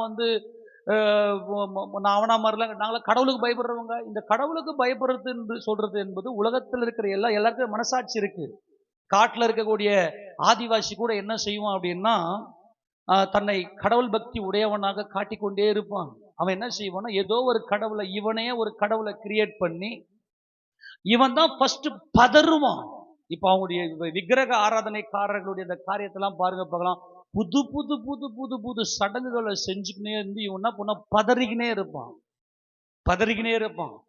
அவன் என்ன செய்வான்னா, நாங்கெல்லாம் பக்தி உள்ளவங்க தான் பாரு, நாங்கெல்லாம் அவனா மாதிரி கடவுளை வணங்காம இருக்கிற மாதிரி. எத்தனை கடவுள்ரா உனக்கு தெரியும்? நான் இந்தந்த கோயிலுக்கெல்லாம் நான் போய், உனக்கு தெரியுமா, உனக்கு நான் இந்தந்த கோயிலுக்கெல்லாம் நான் போயிருக்கிறேன் தெரியுமா? ஆக இவங்க என்ன செய்வாங்கன்னா, இவங்க தான் ஃபர்ஸ்ட். ஏன்னா நல்லா கவனி, இவங்க வந்து மனுஷனுக்கு மத்தியில பெருமையை சேர்த்துக்கணும்.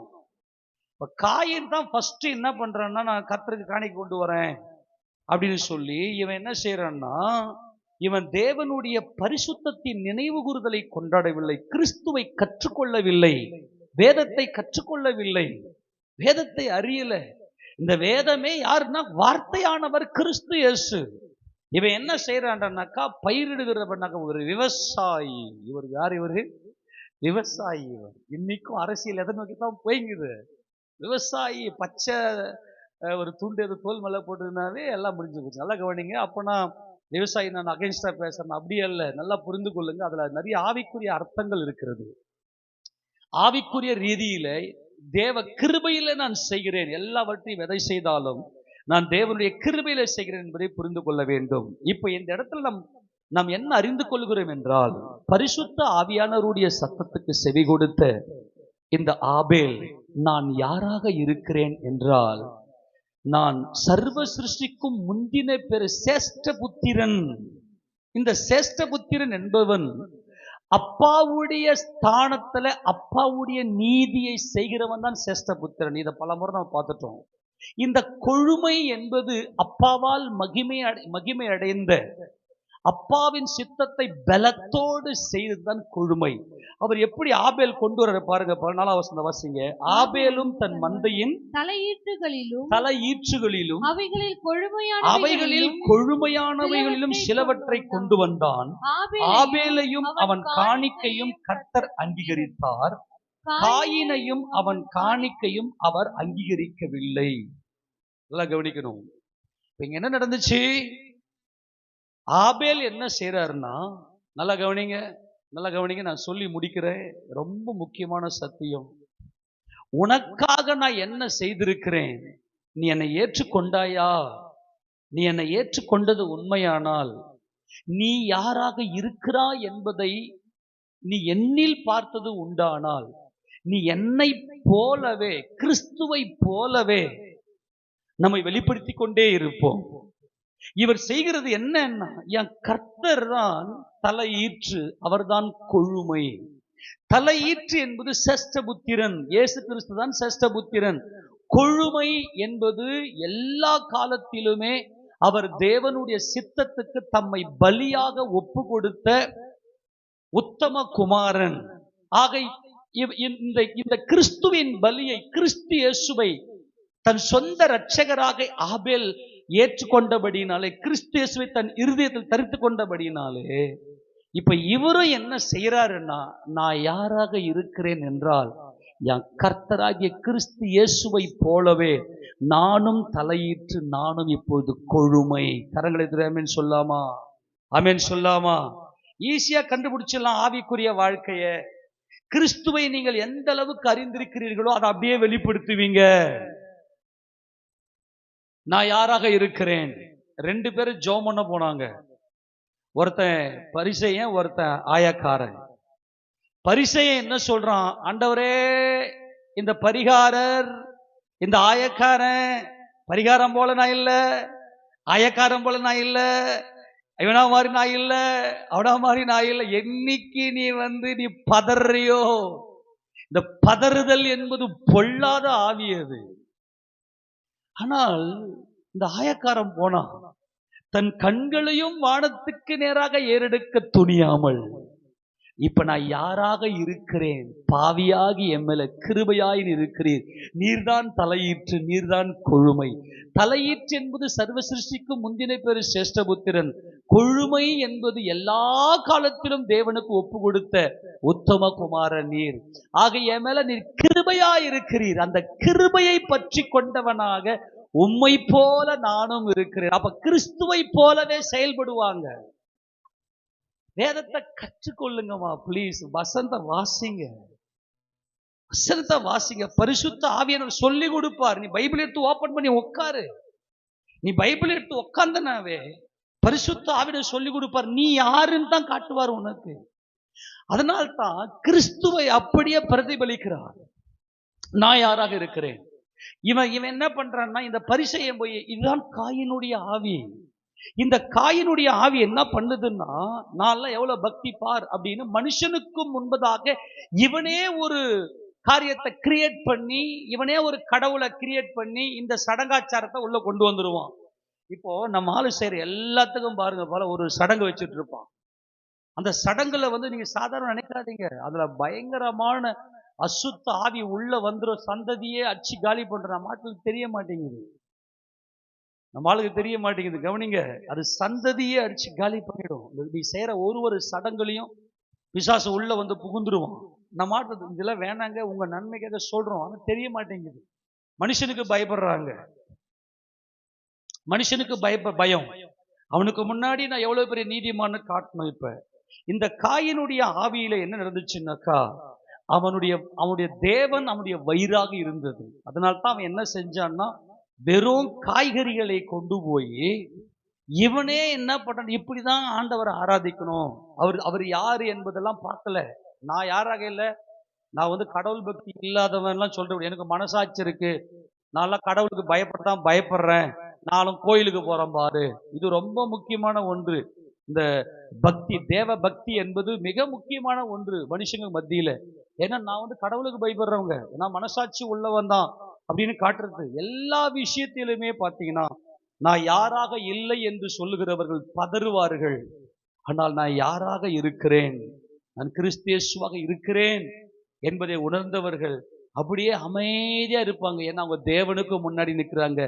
தேவன் அவரை நல்லா வச்சிருப்பார், அவங்க சந்ததியை நல்லா வச்சிருப்பார். அவங்க நல்ல சந்தோஷமா மனமகிழ்ச்சிகளை கம்பீரிப்பார்கள். அந்த வசந்த வாசிங்க, லூக்கா சுவிசேஷ புத்தகத்துல ஜெபம் பண்ண போறாங்க இல்லையா, இந்த காயின் ஆபேலை போல கர்த்தர் இங்கே ஒப்பிடுகிறார்.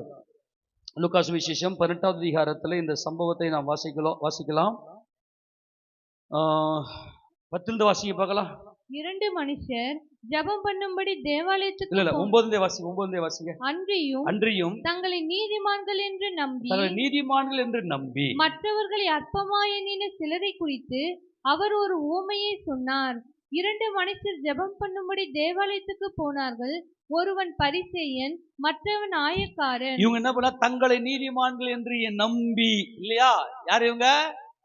பதறிக்கினே இருப்பாங்க, பிரச்சனையை பேசிக்கினே இருப்பாங்க. ஆமென் ஆமென். நல்லா கவனிங்க, இவங்க யார்? இவங்க தங்களை நீதிமான்கள் என்று நம்பி. ஆனால் ஏதேனிலே பாவம் செய்தபோது ஒரே மனுஷனாலே பாவமும் பாவத்தினாலே மரணமும் உலகத்திலே பிரவேசித்து விட்டது. எப்பா உங்களுக்கு சாவு இருக்குதா இல்லையா? எல்லா மனுஷனும் ஒரு நாள் என்ன பண்ண போறான்? சாவதானே போறான். ஏன் சாவு வருது? நீ நீதிமான் கிடையாது, நீ பாவி. அப்படி இருந்தோம் இல்ல நல்லா நீதிமான் தான், என்னை பத்தி யாரும் எதுவும் சொல்லிடக்கூடாது, என்னை பத்தி யாரும் எதுவும் குறை சொல்லிடக்கூடாது. அப்போ என்ன பண்ணுவோம்னா, தங்களுடைய நீதியை பத்தி பேசிக்கினே இருப்பாங்க, பதறிக்கினே இருப்பாங்க, தங்களுடைய நீதியை பத்தி வாயில அறிக்கை பண்ணிக்கினே இருப்பாங்க. தன்னைத்தான் புகழுகிறவன் உத்தமன் அல்ல, கர்த்தரால் புகழப்படுபவனே உத்தமன். உங்களை நீங்களே புகழ்ந்து கொள்ளுகிற உங்களுக்கு ஐயோ என்று கர்த்தர் சொல்றாரு. அப்போ தங்களை நீதிமான்கள் என்று நம்பி மற்றவர்களை அற்பமா எண்ணின சிலரை குறித்து அவர் ஒரு உவமையை சொன்னார். 2 மனுஷர் ஜெபம் பண்ணும்படி தேவாலயத்துக்கு போனார்கள். ஏன்னா இந்த பக்தி தான் ரொம்ப முக்கியம். எல்லாரும் கோயிலுக்கு போறாங்க, நீங்க மட்டும் கோயிலுக்கு வரல. புரிஞ்சுக்கணும், ரொம்ப முக்கியமான. ஏன்னா மனுஷனுக்கு முன்னாடி நானும் பக்திமான். அதுவும் ஒவ்வொரு மாசத்துக்கும் ஒவ்வொரு ஊருக்கு போவாங்க நம்ம ஆளுங்கள்லாம்.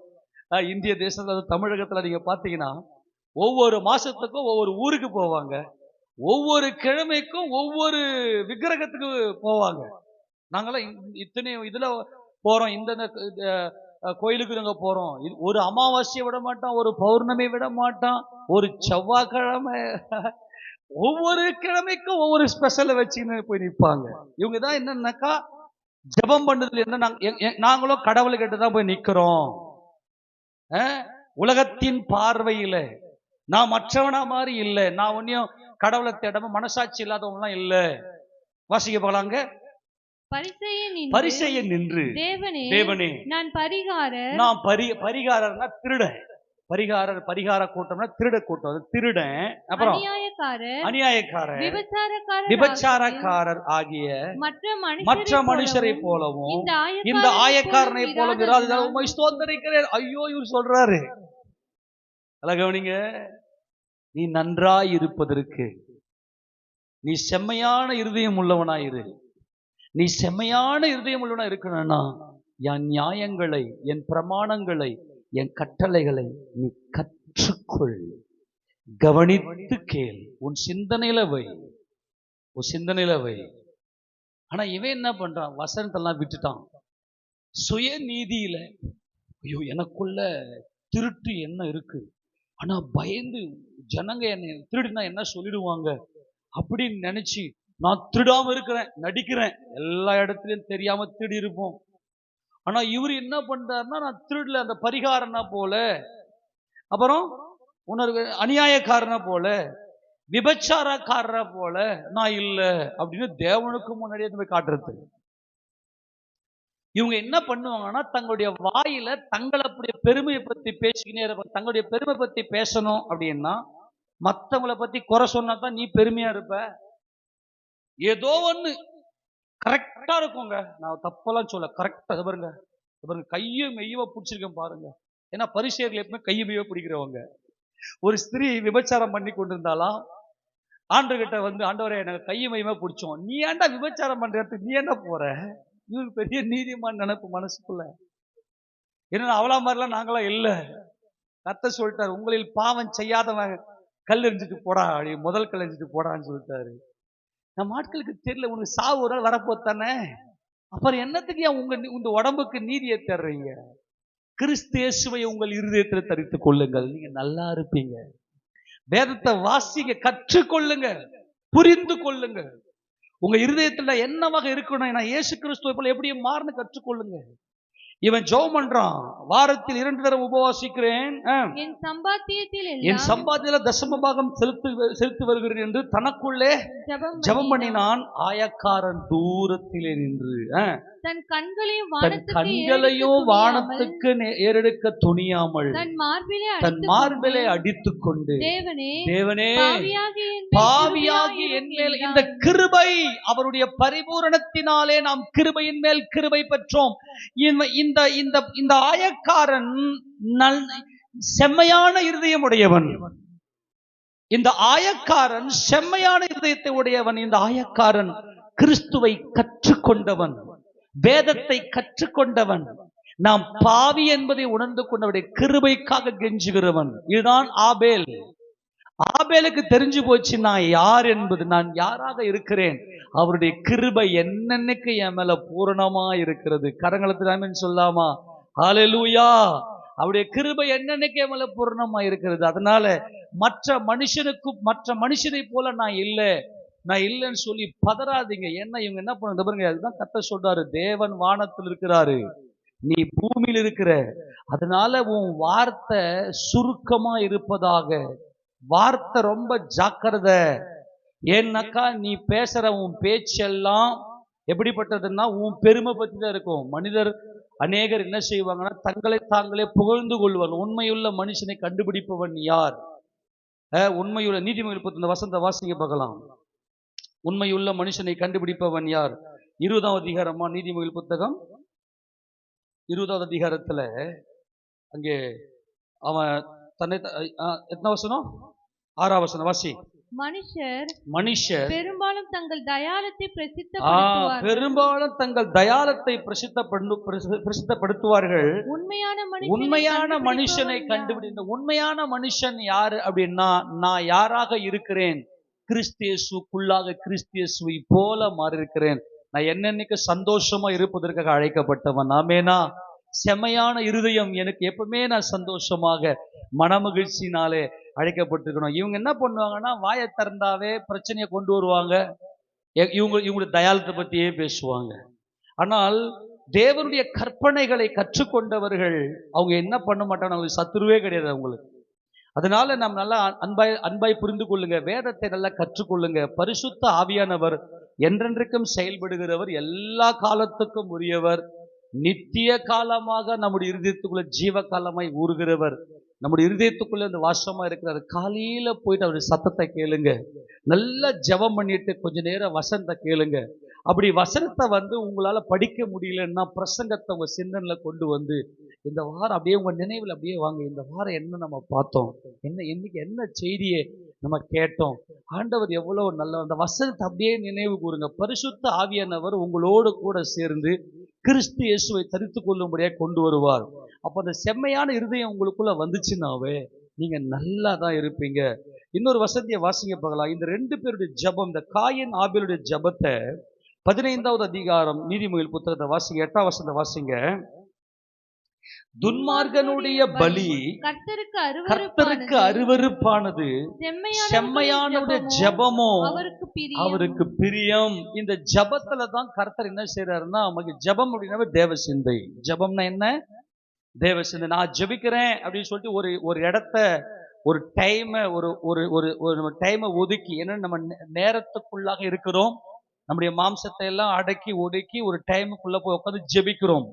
அது ஜெபம் என்று நினைக்கிறோம். அது ஜெபம்தான், கர்த்தரை நோக்கி ஜெபிக்கிறோம். ஆனால் 24 மணி நேரம் எப்பொழுதுமே நம்முடைய சிந்தனையில தேவனையே நோக்கி பார்ப்பது, அதுதான் உண்மையிலேயே ஜெபம். ஆனால் துன்மார்கருடைய பலி, இவன் எல்லாம் என்ன செய்யறான்னா பலி செலுத்துறான். அவன் என்ன பண்றான்னா எல்லாரும் காணும்படியா இரத்த பான பலிகளை செலுத்தி, இந்த ஜெபம், இந்த பலிகளுடைய கான்செப்டே என்ன அப்படின்னா ஜெபம், தேவ சிந்தையாக நாம் மாற வேண்டும். அப்போ இன்னைக்கு நிறைய பேர் நல்லா இல்லை, ஏன் நீ நல்லா இல்லை, சர்ச்சுக்கு தான் வரோம், ஏன் இன்னைக்கு நல்லா இல்லைன்னா வேதத்தை கற்றுக்கொள்ளவில்லை. அது காயினுடைய ஆவியில் பலி செலுத்துறதுக்கு எல்லாருக்கும் முன்னாடி ரொம்ப அவங்கள பார்த்தீங்கன்னா மற்றவங்களுடைய ஜீவியத்தை குறை சொல்லிக்கினே இருப்பாங்க. அவங்கள மாதிரி நான் இல்லை, அவங்க என்ன தெரியுமா பண்ணாங்க சர்ச்சில், அவங்கள என்ன தெரியுமா செஞ்சாங்க அங்க, அவங்க தெரியுமா நான் அவங்கள மாதிரி நான் இல்லை. தங்கள் தயாளத்தை பிரசித்தப்படுவது, சொற்களின் முடிவிலே பாவம் இல்லாமல் இராது. அதனால வார்த்தை ஜாக்கிரதை. தேவன் மேல இருக்கிறார், தேவன் ஆகாயத்தில் இருக்கிறார், அவருடைய வானமுடைய சிங்காசனம் பூமியுடைய பாதப்படியா இருக்கிறது. அதனால பதறத்தை விடுங்க, அமைதியா இருங்க. விசுவாசிக்கிறவன் பதறான், தன்னை குறித்து பேசவே மாட்டான். அவனுக்குள்ள தேவனுடைய வார்த்தையின் வல்லமை உள்ள இருக்கிறதுனால மௌனமா இருப்பான். ஏன்னா தேவனுக்கு முன்பாக இருக்கிறான். அப்படி இருந்துச்சுன்னா அவனும் நல்லா இருப்பான், அவன் சந்ததியும் நல்லா இருக்கும். ஆக உங்க வீட்டுல நம்முடைய முதல் பிரையாரிட்டி, நம்முடைய கான்செப்டே என்ன அப்படின்னா இந்த வேதத்தை நாம் கற்றுக்கொள்வது என்பதுதான். அந்த வசனத்தை வாசிங்க, பிரசங்கின் புத்தகத்தை 5ஆம் அதிகாரம் 2ஆம் வசனத்தை வாசிங்க பார்க்கலாம். 1 வாசிங்க. நீ தேவாலயத்துக்கு போகும்போது உன் நடையை காத்துக்கொள். மூடர் பலியிடுவது போல. இந்த மூடர் பலியிடுதுன்னா என்னது? இது எழுத்தின்படியே என்ன பலி? இவன் என்ன செய்வாங்கன்னா, இந்த மூடன் என்ன பண்ணுவான்னா, ஜனங்களுக்கு முன்னாடி பெரிய அளவுக்கு நான் பாரு எவ்வளவு பெரிய கொழுமையான பலியை செலுத்துறேன் பாருங்க, நான் செலுத்துகிற பலியினுடைய இந்த ஆட்டை பாருங்க, இந்த மாட்டை பாருங்க எவ்வளவு கொழுமையா இருக்குதுன்னு சொல்லி ஜனங்களுக்கு முன்பதாக தன்னை பயங்கரமா காட்டிக்கொள்ளும்படியாக அவன் என்ன செய்யறான்னா அந்த பலியை கொண்டு போவான் இல்லையா? அதே மாதிரிதான் சில பேர் என்ன பண்ணுவாங்கன்னா, தங்களுடைய வரங்களை எல்லாம் இன்னைக்கு நிறைய பேர் மிஸ்யூஸ் பண்றாங்க. தன்னுடைய வரங்களை எல்லாம் மூடர் பலியிடுறது போல, நான் எவ்வளவு பெரிய வரம் உடையவன் பாருன்னு சொல்லிட்டு தானா தம்பட்டை அடிச்சிருக்கு. ஆனால் தேவனுக்கு பயப்படுகிற செம்மையான இருதயத்தார் எங்கேயோ ஒரு மூலையில மறைஞ்சிருப்பாங்க. நாங்க என்ன தெரியாம பண்ணுவாங்க, நான்லாம் மற்றவங்களா மாதிரிலாம் அமைதியா உட்கார்ந்து இருக்கல, நான்லாம் கர்த்தருக்குன்னு ஓடிக்கொண்டிருக்கிறேன். கர்த்தருக்குன்னு ஓடணும். நல்லா கவனிங்க, தேவனே அதை நம்மளை பலப்படுத்தி பரிசுத்த ஆவியானவரே நம்மளை நடத்தி கொண்டு போவார். ஆனா அநேக வேளையில சில பேர் என்ன பண்ணுவாங்க, மாம்சீகத்துல செயல்பட்டு ஓடுவாங்க. ஆனா அதுதான் கரெக்டா சொல்றது, தேவாலயத்துக்கு போகும்போது உன் நடை ஜாக்கிரதையா இருக்கணும். மூடர் பலியிடுவது போல பலியிடுவதை பார்க்கிலும் செவி கொடுக்க சேர்வதே நலம், தாங்கள் செய்கிறது தீமை என்று அறியாதிருக்கிறார்கள். அது தீமை. காயன் என்ன செய்தானா? தீமை செய்தான். கர்த்தரை கேட்கவே இல்லை அந்த பலிய. எப்பா நீ காய்கறியை கொண்டு வந்து எனக்கு பலி செலுத்துப்பா அப்படின்னு சொல்லி. நல்லா கவனிக்க, இது நல்லா ரொம்ப முக்கியமான சம்பவம். ப்ளீஸ் கொஞ்சம் இதை மட்டும் புரிஞ்சுக்கங்க. இன்னைக்கு நம்ம சபைக்கு வரோம், மூடர் பலியிடுகிறது போல ஏதோ கடமைக்கு சர்ச்சுக்கு வந்து வந்துட்டு நானும் சர்ச்சுக்கு வந்தேன், இன்னைக்கு என்ன பிரசங்கம் பண்ணாங்க. இந்த செம்மையான இருதயத்தார் சர்ச்சு கூடயே வருவாங்க, சபை கூடயே வருவாங்க. ஆவியானவர் சபைகளுக்கு சொல்லுகிறதை காதுள்ளவன் கேட்க, இந்த காதுள்ளவன் தான் செம்மையானவன். இன்னைக்கு கர்த்தர் என்னோடு என்ன பேசினார்? அவங்க ஒரு 2 வருஷத்துக்கு முன்னாடி இந்த டேட்ல இந்த டைம்ல என்ன பிரசங்கம் பண்ண கேட்டான்னு சொல்லுவாங்க. இந்த டேட்ல இந்த அந்த அந்த அந்த நாள்ல பாஸ்டர் இந்த பிரசங்கம் பண்ணாரு. ஏன்னா இவங்க சபையில கிறிஸ்து இயேசுவோடு கூட இணைந்தவர்கள். ஆக அது தீமைன்னு தெரியல இவங்களுக்கு. இவனா மனுஷனுக்கு முன்பதாக பெருமை பாராட்டும்படி பக்தி உள்ளவன். நான் நினைக்கிறேன் ஆதாம் வந்து சொல்லியிருப்பாரு, ஆண்டவர் நாங்க பார்த்தோம்டா ஏதேன்ல, ஆண்டவர் நாங்க பார்த்தோம், ஆண்டவர் வந்து எங்க கூட பகல்ல குளிர்ச்சியான இருந்து உலாவாரு, அவரு அவ்வளோ சந்தோஷமா இருக்கும், மனமகிழ்ச்சியா இருந்திருக்கும், கர்த்தருடைய அந்த சத்தியத்தெல்லாம் எங்களுக்கு சொல்லி கொடுப்பாரு அப்படின்லாம் வந்து ஆண்டவரை பத்தி நிறைய சொன்னாங்க. பாவம் செஞ்சுட்ட பிற்பாடும் அவர் ஒரு ஆட்டுக்குட்டிய அவரு தான் தேவ ஆட்டுக்குட்டி, அவர் தான் தலையீற்று, அவர் தான் கொழுமை அப்படின்னு சொல்லி நாங்க உணர்ந்து கொண்டு பலி செலுத்துறதுக்காக நான் ஆண்டுகிட்ட போனேன். ஆண்டவருக்கு என் பலியை ஏற்றுக்கொண்டார். பலியை ஏற்றுக்கொண்டதும் கிறிஸ்து இயேசுவை அவருடைய பரிசுத்தத்தை நான் நினைவு கூர்ந்தேன்.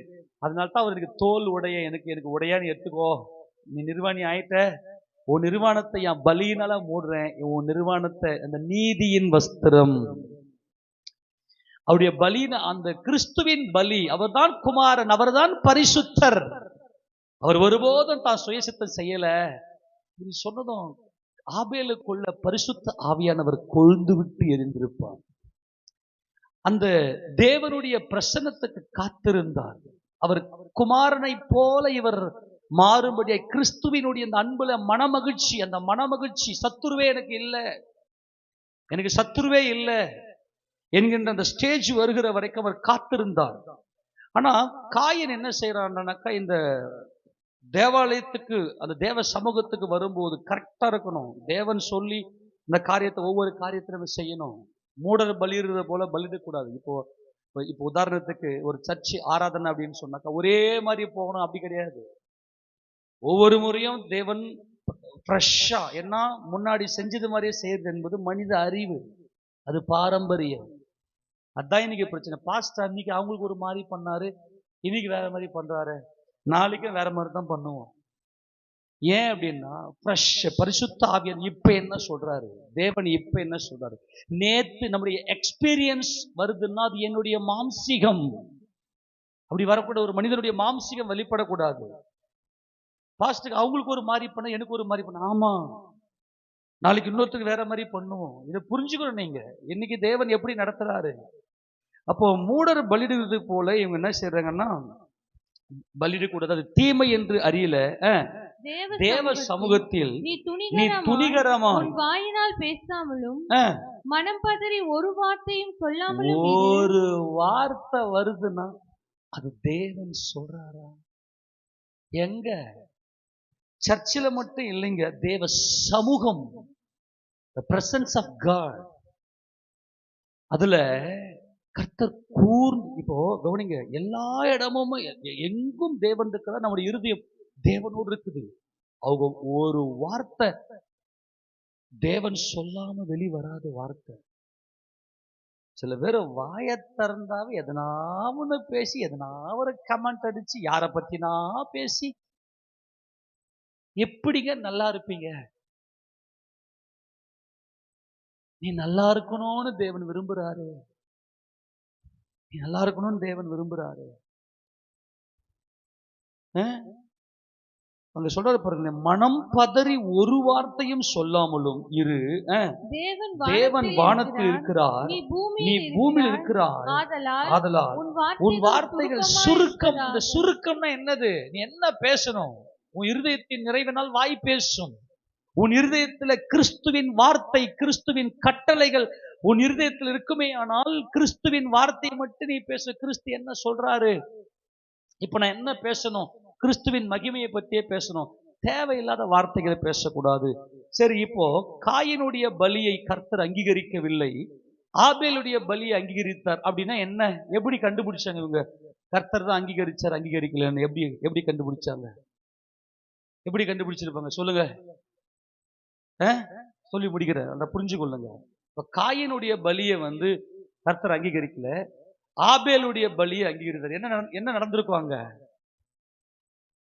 என்ன நடந்திருக்க சொல்லுங்க? ஆபேல் பலிபீடம் கட்டி அந்த பலிபீடத்துல தலை ஈற்றான கொழுமையான ஆட்டுக்குட்டியாகிய கிறிஸ்து இயேசுவை பலியாக்கி எடுத்துன்னு பலிபீடத்துல வச்சுட்டு ஆண்டவரை நோக்கி 2 கையும் உயர்த்தி, பாவியாகி என் மேல கிருபையாயிரும் ஐயா அப்படின்னு கிறிஸ்து இயேசுவை நோக்கி பார்த்திருப்பார். ஆபேல் என்ன செஞ்சிருப்பார்னா, ஒரு கூடையில இல்ல ஒரு மரத்துல காய்கறிகள்லாம் எடுத்துன்னு நிலத்தில் விளைஞ்ச அந்த கனிகள்லாம் எடுத்துன்னு கிறிஸ்துவ பற்றின ரகசியம் தெரியல, இருதயத்துல கிறிஸ்துல, இவன் மாம்சத்துல இவனுடைய சொந்த நினைவுல வாழறான். அவன் எத்தாந்து வச்சுக்கிட்டு கையை தூக்கி இருப்பான். ஆண்டவரே, முதல்ல இவன் தான் பண்ணியிருக்கிறான். ஆனால் பலி செலுத்து ஆபேல் பின்னாடி தான் பலி செலுத்துது. அப்போ தேவன் கிறிஸ்து இப்போ ஆபேல் ஒரு குறிப்பிட்ட காலகட்டத்துல, ஒரு குறிப்பிட்ட கால நிர்ணயத்துல தேவனுக்கு பலி செலுத்த வேண்டும் என்று சொல்லி ஆபேல் காத்திருந்திருக்கிறார். ஒருவேளை எக்கால பண்டிகை என்னைக்கு என்ன, ஆபேல் யூதர்கள் என்னைக்கும் என்ன சொல்றாங்க அப்படின்னா, எக்கால பண்டிகை யாம் டெருவா, அந்த டெருவா அன்னைக்கு தான் ஆதாம் உருவாக்கப்பட்டான். ஆதாம் உருவாக்கப்பட்டது இந்த யாம் டெருவா. அதுதான் அந்த எக்காலம் ஊதி, அந்த ஊதும் போது அந்த ஜீவ சுவாசத்தை, அந்த எக்கால சத்தம் தான், அந்த ஜீவ சுவாசம் தான் ஆதாமுடைய நாசிக்குள்ள கர்த்தர் ஊதினார். ஒருவேளை அந்த காலகட்டம் இதெல்லாம் சொல்லி அறிந்திருந்து ஆபேல் வெயிட் பண்ணியிருந்தான்னு தெரியல. ஆக்சுவலா அங்க என்ன நடந்திருக்கு அப்படின்னா, பலிபீடத்தை அங்கே கட்டி பலிபீடத்துல அந்த ஆட்டுக்குட்டியை பலி செலுத்தி விட்டு ஆபேல் கையை தூக்கி இருப்பாரு, கர்த்தாவே எமல கிருபையாயிரும் சொல்லி வானத்திலிருந்து அக்கினி இறங்கி அந்த பலியை பட்சித்திருந்திருக்கும். ஆனால் காயினுடைய பலியை கர்த்தர் அங்கீகரிக்கவில்லை. ஏன்னா காயின் தன்னுடைய மாம்சீகத்துல செயல்படுகிறான், இவனுக்கா தோன்றி செயல்படுறான். அதான் நான் சொல்றேன், நீங்க செய்யற ஒவ்வொரு காரியமும் கர்த்தர் சொல்றாரா? கர்த்தர் உனக்கு என்ன கொடுக்கிறாரு? இப்ப நல்லா கவனிங்க. இது எப்படி செயல்படுது அப்படின்னா, வனாந்தரத்துல கர்த்தர் இஸ்ரவேல் ஜனங்களோடு சொன்னாரு, நான் உங்கள் மத்தியிலே வாசமா இருப்பதற்கு எனக்கு ஒரு வாசஸ்தலத்தை உண்டு பண்ணுங்கள் அப்படின்னு சொல்லி கர்த்தர் சொன்னாரு. ஏன்னா நீ நல்லா இருக்கணும், உன் மத்தியில, உங்கள் மத்தியில நான் வாசம் பண்ணணும். நான் என்றென்றைக்கும் கூடாரம், அந்த வாசரிப்பு கூடாரத்தை, அது செம்மையான இருதயத்தார் என்பதை காண்பிக்கிறது. அது செம்மையான இருதயத்தார் ஆகிய கிறிஸ்து இயேசுவை காண்பிக்கிறது. அங்கே தேவாலயத்தை பிரதிஷ்டை பண்ணி அங்கே ஆசாரியன் ஆகிய ஆரோனையும் அவருடைய குமாரர்களையும் பிரதிஷ்டை பண்ணி பலிபீடத்துல அவர்கள் என்ன செய்யறாங்கன்னா, பலியை செலுத்தி விட்டு அவர்கள் தூபம் எடுத்து தூபம் போடும்போது அங்கே மகா பரிசுத்த ஸ்தலத்திலிருந்து அக்கினி புறப்பட்டு ஜனங்களுடைய கண்கள் பார்த்து கொண்டிருக்க அந்த பலிபீடத்தில் இந்த பலியை பட்சித்தது. அதே போல இங்கே ஆபேல் தன்னை பிரதிஷ்டை செய்தவனாக, இந்த பிரதிஷ்டை என்பது ஆரோன் என்பவன் பரிசுத்தன். கிறிஸ்து இயேசுவினுடைய பரிசுத்தத்தின் நினைவு கூறுதலை கொண்டாடும் போது நல்லா கவனித்துக் கொள்ளுங்க, நான் முடிக்கிறேன். நான் யாராக இருக்கிறேன்? நான் கிறிஸ்துவாக இருக்கிறேன். அந்த பிரதிஷ்டையில தான் தேவன் அந்த ஜெபத்தை ஏற்றுக்கொண்டார். நான் பரிசுத்தனாக இருக்கிறேன், கிறிஸ்துவுக்குள்ளாக நான் பரிசுத்தனாக இருக்கிறேன். என் பிதாவின் சித்தம் செய்தான் பரிசுத்தம். அதான் குமாரன் ஆரோனை கர்த்தர் அழைக்கும் போது, உனக்கு இந்த உலகத்துல பங்கு இல்லை, நானே உன் பங்காக இருக்கிறேன், உனக்கு இந்த உலகத்துல எந்த சுதந்திரமும் கிடையாது. இஸ்ரவேல் ஜனங்களுக்கு ஒரு தேசத்தை கர்த்தர் வாக்குத்தத்தம் கொடுத்து அந்த தேசத்துல கொண்டு வைத்திருந்தாலும், ஆனால் தமக்கு ஊழியம் செய்கிற ஆரோனுக்கு, லேவி கோத்திரத்தாருக்கு இந்த மண்ணுல எந்த சுதந்திரமும் கிடையாது. அதான் பிரதிஷ்டை. அதுதான் பிரதிஷ்டை. அதுதான் பிரதிஷ்டை. நல்லா கவனிங்க. தேவனுக்கென்று ஊழியம் செய்யணும்னா இந்த மண்ணுல உனக்கு எந்த சுதந்திரமும் கிடையாது, உனக்கு எதுவுமே கிடைக்காது. நல்லா புரிந்து கொள்ளுங்க. இது வந்து வறுமை. சில பேர் பார்த்தீங்கன்னா பாஸ்டர்களை பார்த்தா பாவமா பார்க்கறது. பாவம், எப்படிங்க சாப்பிட்றீங்க? சில பேர்லாம் கேட்பாங்க, எப்படிங்க சாப்பிட்றீங்க? நல்லா கவனிங்க. தேவன் எவ்வளவு நல்லவர், எவ்வளவு இரக்கம் உள்ளவர். இந்த ஆரோன் பிரதிஷ்டை, நல்லா கவனிங்க, இந்த ஆசரிப்பு கூடாரத்துல எனக்கு ஊழியம் செய்யும்படியாய் பிரதிஷ்டை. அது குமாரனுடைய அந்த வெளிச்ச செம்மையான அந்த இருதயம், அந்த செம்மையான இருதயம், அவர்தான் குமாரன். அப்போ ஆரோன் பிரதிஷ்டை செய்த போது கர்த்தர் அந்த பலியை வானத்திலிருந்து அந்த அக்கினியால் அங்கீகரித்ததை போல இங்கே பரிசுத்த ஆவியானவருக்கு நல்ல செவி கொடுத்து, ஆபேல் தான் யார், நான் யாராக இருக்கிறேன், நான் கிறிஸ்து இயேசுவாக நான் இருக்கிறேன், அவர் கிருபை என் மேல பூரணமா இருக்கிறது. கரங்களை உயர்த்தி, அவர் கிருபை என் மேல பூரணமா இருக்குதுங்க. நான் நல்லா இருக்கிறதுக்காக மட்டுமே சிருஷ்டிக்கப்பட்டவன். நான் சந்தோஷமாய் மனமகிழ்ச்சியா இருப்பதற்காகவே உண்டாக்கப்பட்டவன் நான். லேவியராகமம் 10ஆம் அதிகாரம் வாசிங்க அந்த வசனத்தை. லேவியராகமம் 10ஆம் அதிகாரத்துல இந்த சம்பவத்தை வாசிங்க பார்க்கலாம். 9ஆம் அதிகாரம் 23, 24 வாசிங்களேன். பின்பு மோசேயும் ஆரோனும் ஆசரிப்பு கூடாரத்துக்குள் பிரவேசித்து வெளியே வந்து ஜனங்களை ஆசீர்வதித்தார்கள். அப்பொழுது கர்த்தருடைய மகிமை சகல ஜனங்களுக்கும் காணப்பட்டது. இதுதான் காயின் ஆபேலுக்கு அங்க அதான் நடந்துச்சு. 2 பேரும் பலி செலுத்தின்னு போறாங்க. காயின் முந்திக்கினாரு, ஏன்னா பதறாரு. நான்லாம் மத்தவரே இந்த காயின் மாதிரிலாம், இந்த ஆபேல மாதிரிலாம் நான் இல்லப்பா, நான் ரொம்ப கடவுள் பக்தி உள்ளவன். இந்த பார், நான் முதல்ல பலிபீடத்துக்கு நான் போறேன், நான் பலி செலுத்த போறேன் பார். மற்றவங்களா மாதிரிலாம் இல்லை. நான்லாம் எப்படி ரொம்ப பில்டப். சில பேர் பார்த்தீங்கன்னா ரொம்ப பில்டப் கொடுப்பாங்க, வசனத்தை கத்துக்கவே மாட்டாங்க. வசனத்துக்கும் அவங்களுக்கும் ரொம்ப தூரம். ஆனா சில பேரை பார்த்தீங்கன்னா சொல்லிட்டேன், பரிசுத்த ஆவியானவர் ஒழுங்கின்மை வெறுமையில உள்ள வந்துருவார். கரங்களை உயர்த்தி அல்லேலூயா. அவர் எவ்வளவு நல்லவர், அவருக்கு சொல்லி கொடுத்துக்கினே இருப்பார். சில பேருக்கு பார்த்தீங்கன்னா எந்த பிரசங்கத்தை பண்ணாலும் அப்படியே கேட்டுக்கிட்டு இருப்பாங்க. கரெக்டா அவங்க அப்படியே பேசுவாங்க. அவங்க பைபிளே அவங்க ஸ்கூல் பக்கம் கூட போயிருக்க மாட்டாங்க. ஆனா உள்ள பரிசுத்த ஆவியானவர் நல்லா ஸ்ட்ராங் பண்ணி வச்சிருப்பாரு. ரொம்ப சந்தோஷமா இருக்கும். சில பாட்டிமார்கள்லாம் நான் பார்ப்பேன், நான் வாய் மேல கையை வச்சுப்பேன். அந்த மாதிரி வசனம் சொல்லுவாங்க, அந்த மாதிரி சத்தியத்தை பேசுவாங்க. அவருடைய கிருபையை பத்தி அந்த மாதிரிலாம் பேசுவாங்க. அப்பெல்லாம் நிறைய கூட்டங்களுக்கு ஓடி நடக்கும் இல்லையா? அப்ப ஊழியத்துக்கு வரதுக்கு முன்னாடிலாம் பார்த்தோன்னா ஆண்டவரை பத்தி அறிஞ்சிக்கணும்னு சொல்லி ரொம்ப வாஞ்சியா இருக்கும். அதனால எங்க கூட்டம் வச்சாலும் ஓடிடுது.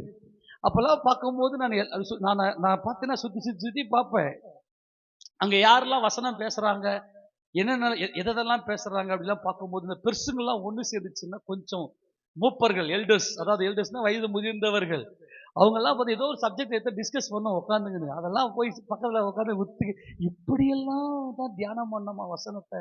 நான் அது மாதிரி நிறைய அனுபவம் எனக்கு இருக்கு. இப்படிலாம் தான் தியானம் பண்ணாமா அவங்கெல்லாம். அதான் சொல்றேனே, ஒரு முறை வந்து இந்த காதேஸ் வனாந்தரத்தை கர்த்தரையும் ஒரு வயசான ஒரு பல்லு கூட இல்லை, அவர் கேட்கிறாரு. ஆனா அவர் அந்த வார்த்தையில பிரசன்ஸ், காதேஸ் வனாந்தரத்தை ஏன் எத்தனையோ வனாந்தரம் இருக்கிறது, அந்த 29ஆம் சங்கீதம் இல்லையா, காதேஸ் வனாந்தரத்தை அதிர பண்ணுவேன் என்று ஏன் சொன்னாரு? உட்காந்து ஆளுக்கு ஒரு கருத்து சொல்லுதுங்க. எனக்கா கை காலாம் நடுங்குது. காதேஸ் வனாந்தரத்தை அதிர பண்ணுவார்ன்ற வசனமே எங்க இருக்குதுன்னு தெரியாது. அப்ப உட்காந்து அது உட்காந்து அந்த டீம்ல போய் உட்காந்து எனக்கு தகுதி கிடையாது. ஆனா எனக்கு ரொம்ப ஆர்வமா இருக்கும்.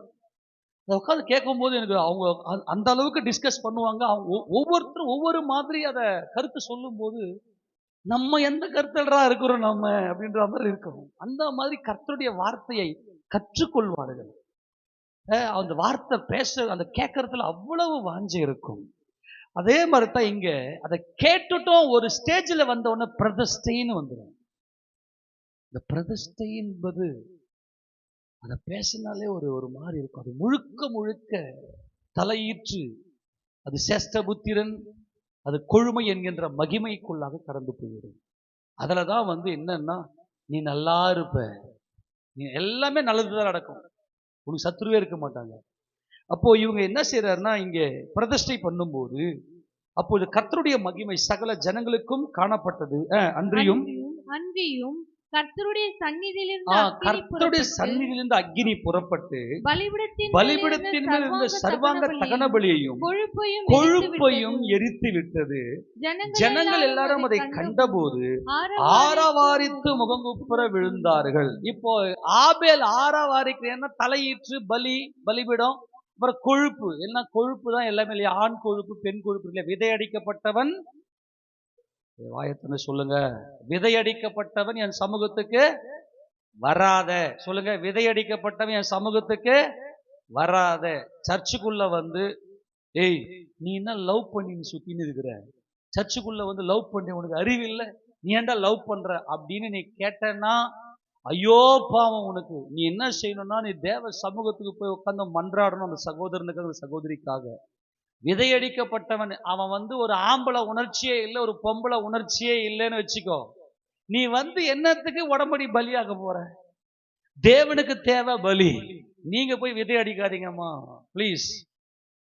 சில பேர் என்ன பண்ணுவாங்கன்னா, அப்படியே இப்போ நான் ஒரு ஊழியக்காரனா ஒரு சில விஷயங்கள்லாம் நான் பேசுறது வேற.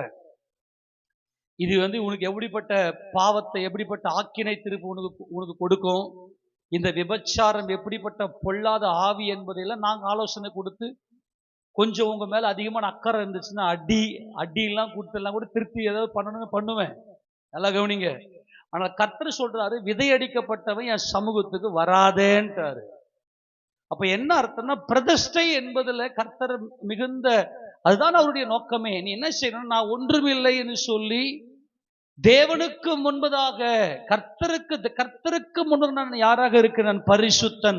அவருடைய பரிசுத்தமாவுடைய மரணம் என்பது இந்த மாம்சத்துக்கு நாம் பலியாகுவதுதான் பிரதிஷ்டை. இந்த பிரதிஷ்டையில தான் வந்து நீ நல்லா இருப்ப அப்படின்னு கர்த்தரங்க சொல்றாரு.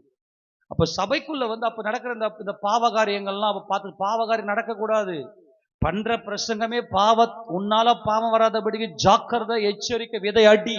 நீதான் அடிக்கணும், நீதான் உன் கொழுப்ப பலிபீடத்துல வச்சு எரிக்கணுமே தவிர பெத்தவங்க கூட உன்னை ஒண்ணுமே பண்ண முடியாது. உனக்கு சுயாதிரசத்துக்கு கர்த்தர் கொடுத்திருக்கிறார். அந்த கொழுப்பு, அந்த ஆண் கொழுப்பு, அந்த பெண் கொழுப்பு அப்படியே பலிபீடத்துல வச்சு எரிக்கணும். அதுதான் வந்து செம்மையான இருதயத்தார். அதுதான் யாஷர் குரூப், யாஷர் குழுவினர். 111 சங்கீதத்துல அந்த செம்மையான ஒரு சங்கம், அது வந்து தாவீதின் காலத்துல ஏற்கப்பட்ட அந்த செம்மையான சங்கம். அதனால வந்து மற்றவங்க செய்யற அதுதான் அடிக்கடி சொல்லினே இருக்கிற, யாரை பத்தி யாரை வாயை தந்து பேசிடாத, அவங்களுக்கு தேவன் கொடுக்குற. நீ சில பேர் சொல்லுவாங்க, எவ்வளவு சத்தியம் கேட்கிற, பாவம் அந்த பாஸ்டர் எப்படியெல்லாம் கத்தி கிடக்கிறாரு, நீ திருந்தவே மாட்டேன். நீ முதல்ல திருந்து. அவங்களுக்கு தேவன் வந்து அந்த வாய்ப்பை கொடுக்கிறார். நீ வந்து நான் ஒரு பாவி, தேவன் பரிசுத்தரை வந்து நீ அறிக்கை பண்ணணும். அதனால சபையில வந்து யாரையும் நியாயந்திருக்காதீங்க. பரிசுத்த ஆவியானவர் ஒரு நாள் அவங்க கூட பேசுவாரு. அப்பா, இந்த விபச்சாரம் உன்னை அக்கினி கடலுக்கு கொண்டு போயிடும், தாய் தகப்பனுடைய அனுமதி இல்லாமல் நீ லவ் பண்ற அப்படின்னு பரிசுத்த ஆவியானவர் கொண்டு போனார்னா, என்னடா அப்படி அவருடைய அந்த அன்பு அப்படி உள்ளத்தை நொறுக்கிறோம். அப்படியே அதுக்காக காத்திருப்போம். கர்த்தர் நல்லவர். ஆமென் சொல்லுங்க பார்க்கலாம். நம்ம எல்லாம் பண்ணாத அந்தரங்கத்துல எல்லாத்தையும் பண்ணிருப்ப நீ. பாவம் இதுங்க என்ன பண்ணுதுங்கன்னா, எப்படி அந்தரங்கத்துல பண்றதுன்னு தெரியாம திடீர்னு எல்லாம் வெளியரங்கமா பண்ணி விட்டுரும். நீ பண்றதெல்லாம் கொடுமையான காரியமா இருக்கும். உன் கண்ணுக்கு இது மட்டும் தான் தெரியும். கண்ணில் விளக்கண்ணியை விட்டுன்னு பிதுக்கி பார்க்கறது, பயாஸ்கோப் வச்சு பார்க்கறது. எங்க போறான் அவன், எங்க போறான் அந்த பொண்ணு, எங்க போறான். என்ன சொல்றேன், பரிசுத்த ஆவியானவர் அவளோட பேச வேண்டும், பரிசுத்த ஆவியோட சத்தத்துக்கு அவள் செவி கொடுக்க வேண்டும்னு சொல்லி சபையில இருக்கிற ஜெபம் பண்ணுங்க. இந்த பலி, அவங்களுடைய பலியை நம்ம எல்லாம் எதுக்காக வரோம்னா, இந்த கொழுப்பை, இந்த மாம்சத்தை பலியாக்குவதற்காக வருகிறோம். தேவனுக்காக, தேவனுடைய பிள்ளைகள் என்கின்ற அதை கற்றுக்கொள் என்பது, கற்றுக்கொண்டது என்பது தேவனுக்கென்று பிரதிஷ்டையாக தேவனுடைய குமாரர்களாக இருக்கிறோம். நம்முடைய வாழ்க்கையில எல்லாமே நல்லதுதான் நடக்கும். கரங்களை ஊத்து எல்லாரும் ஆமென் சொல்லாமா? இதுதான் காயின் ஆபேலுடைய வாழ்க்கையில் நடந்து. ஆபேல் நல்லா புரிந்து கொண்டார், நான் யாராக இருக்கிறேன் என்றால் நான் கிறிஸ்து இயேசுவாக இருக்கிறேன். எப்படி பலிபீடத்திலிருந்து அந்த அந்த கொழுப்பை எப்படி அந்த அக்கினி பட்சித்ததோ, அதே போல்தான் பரிசுத்த ஆவியானவருடைய அந்த மகிமையின் அக்கினி நம்ம மேல தங்கியிருக்கும். என்னன்னைக்கும் நான் நித்தியத்துக்கும் தேவனுடைய பிள்ளைகளாக நாம் இருக்கிறோம். இதுதான் பெந்தகோஸ்தே நாளிலே அவர் எல்லாரும் ஒருமனப்பட்டிருந்த போது, தேவ சமூகத்தில் இருந்த போது, பரிசுத்த ஆவியானவர் அவர்கள் மேல அமர்ந்த அந்த மாம்சத்தை எரிச்சார். அவர்கள் முழுக்க முழுக்க கிறிஸ்து இயேசுவை போல அவர்கள் மாறினாங்க. அவங்க நல்லா இருந்தாங்க. எதிர்மறை என்கின்ற ஒரு கேரக்டரும் அவங்க வாழ்க்கையில் இல்லை. நான் யாராக இல்லை அப்படி அல்ல. நான் யாராக இருக்கிறேன், நான் கிறிஸ்து இயேசுவாக இருக்கிறேன்னா பதற்றமே யாரை பத்தியுமே பேச மாட்டாங்க. அவங்க கிறிஸ்துவின் மகிமையை பத்தி மட்டுமே பேசுவாங்க. அவங்க வாழ்க்கையில என்னென்னைக்குமே நல்லது மட்டுமே நடக்கும். ஆமேனா? நீ நன்றா இருப்ப, உங்க சந்ததி நன்றா இருக்கும். இந்த அக்கினி என்றென்றைக்கு உங்க மேல நிலைத்திருக்கும். எல்லாரும் முழங்கால் படியிட்டு தேவ சமூகத்தை நம்ம ஒப்பு கொடுக்கலாம். அன்பின் ஆண்டவரும் எங்கள் இரட்சகரும்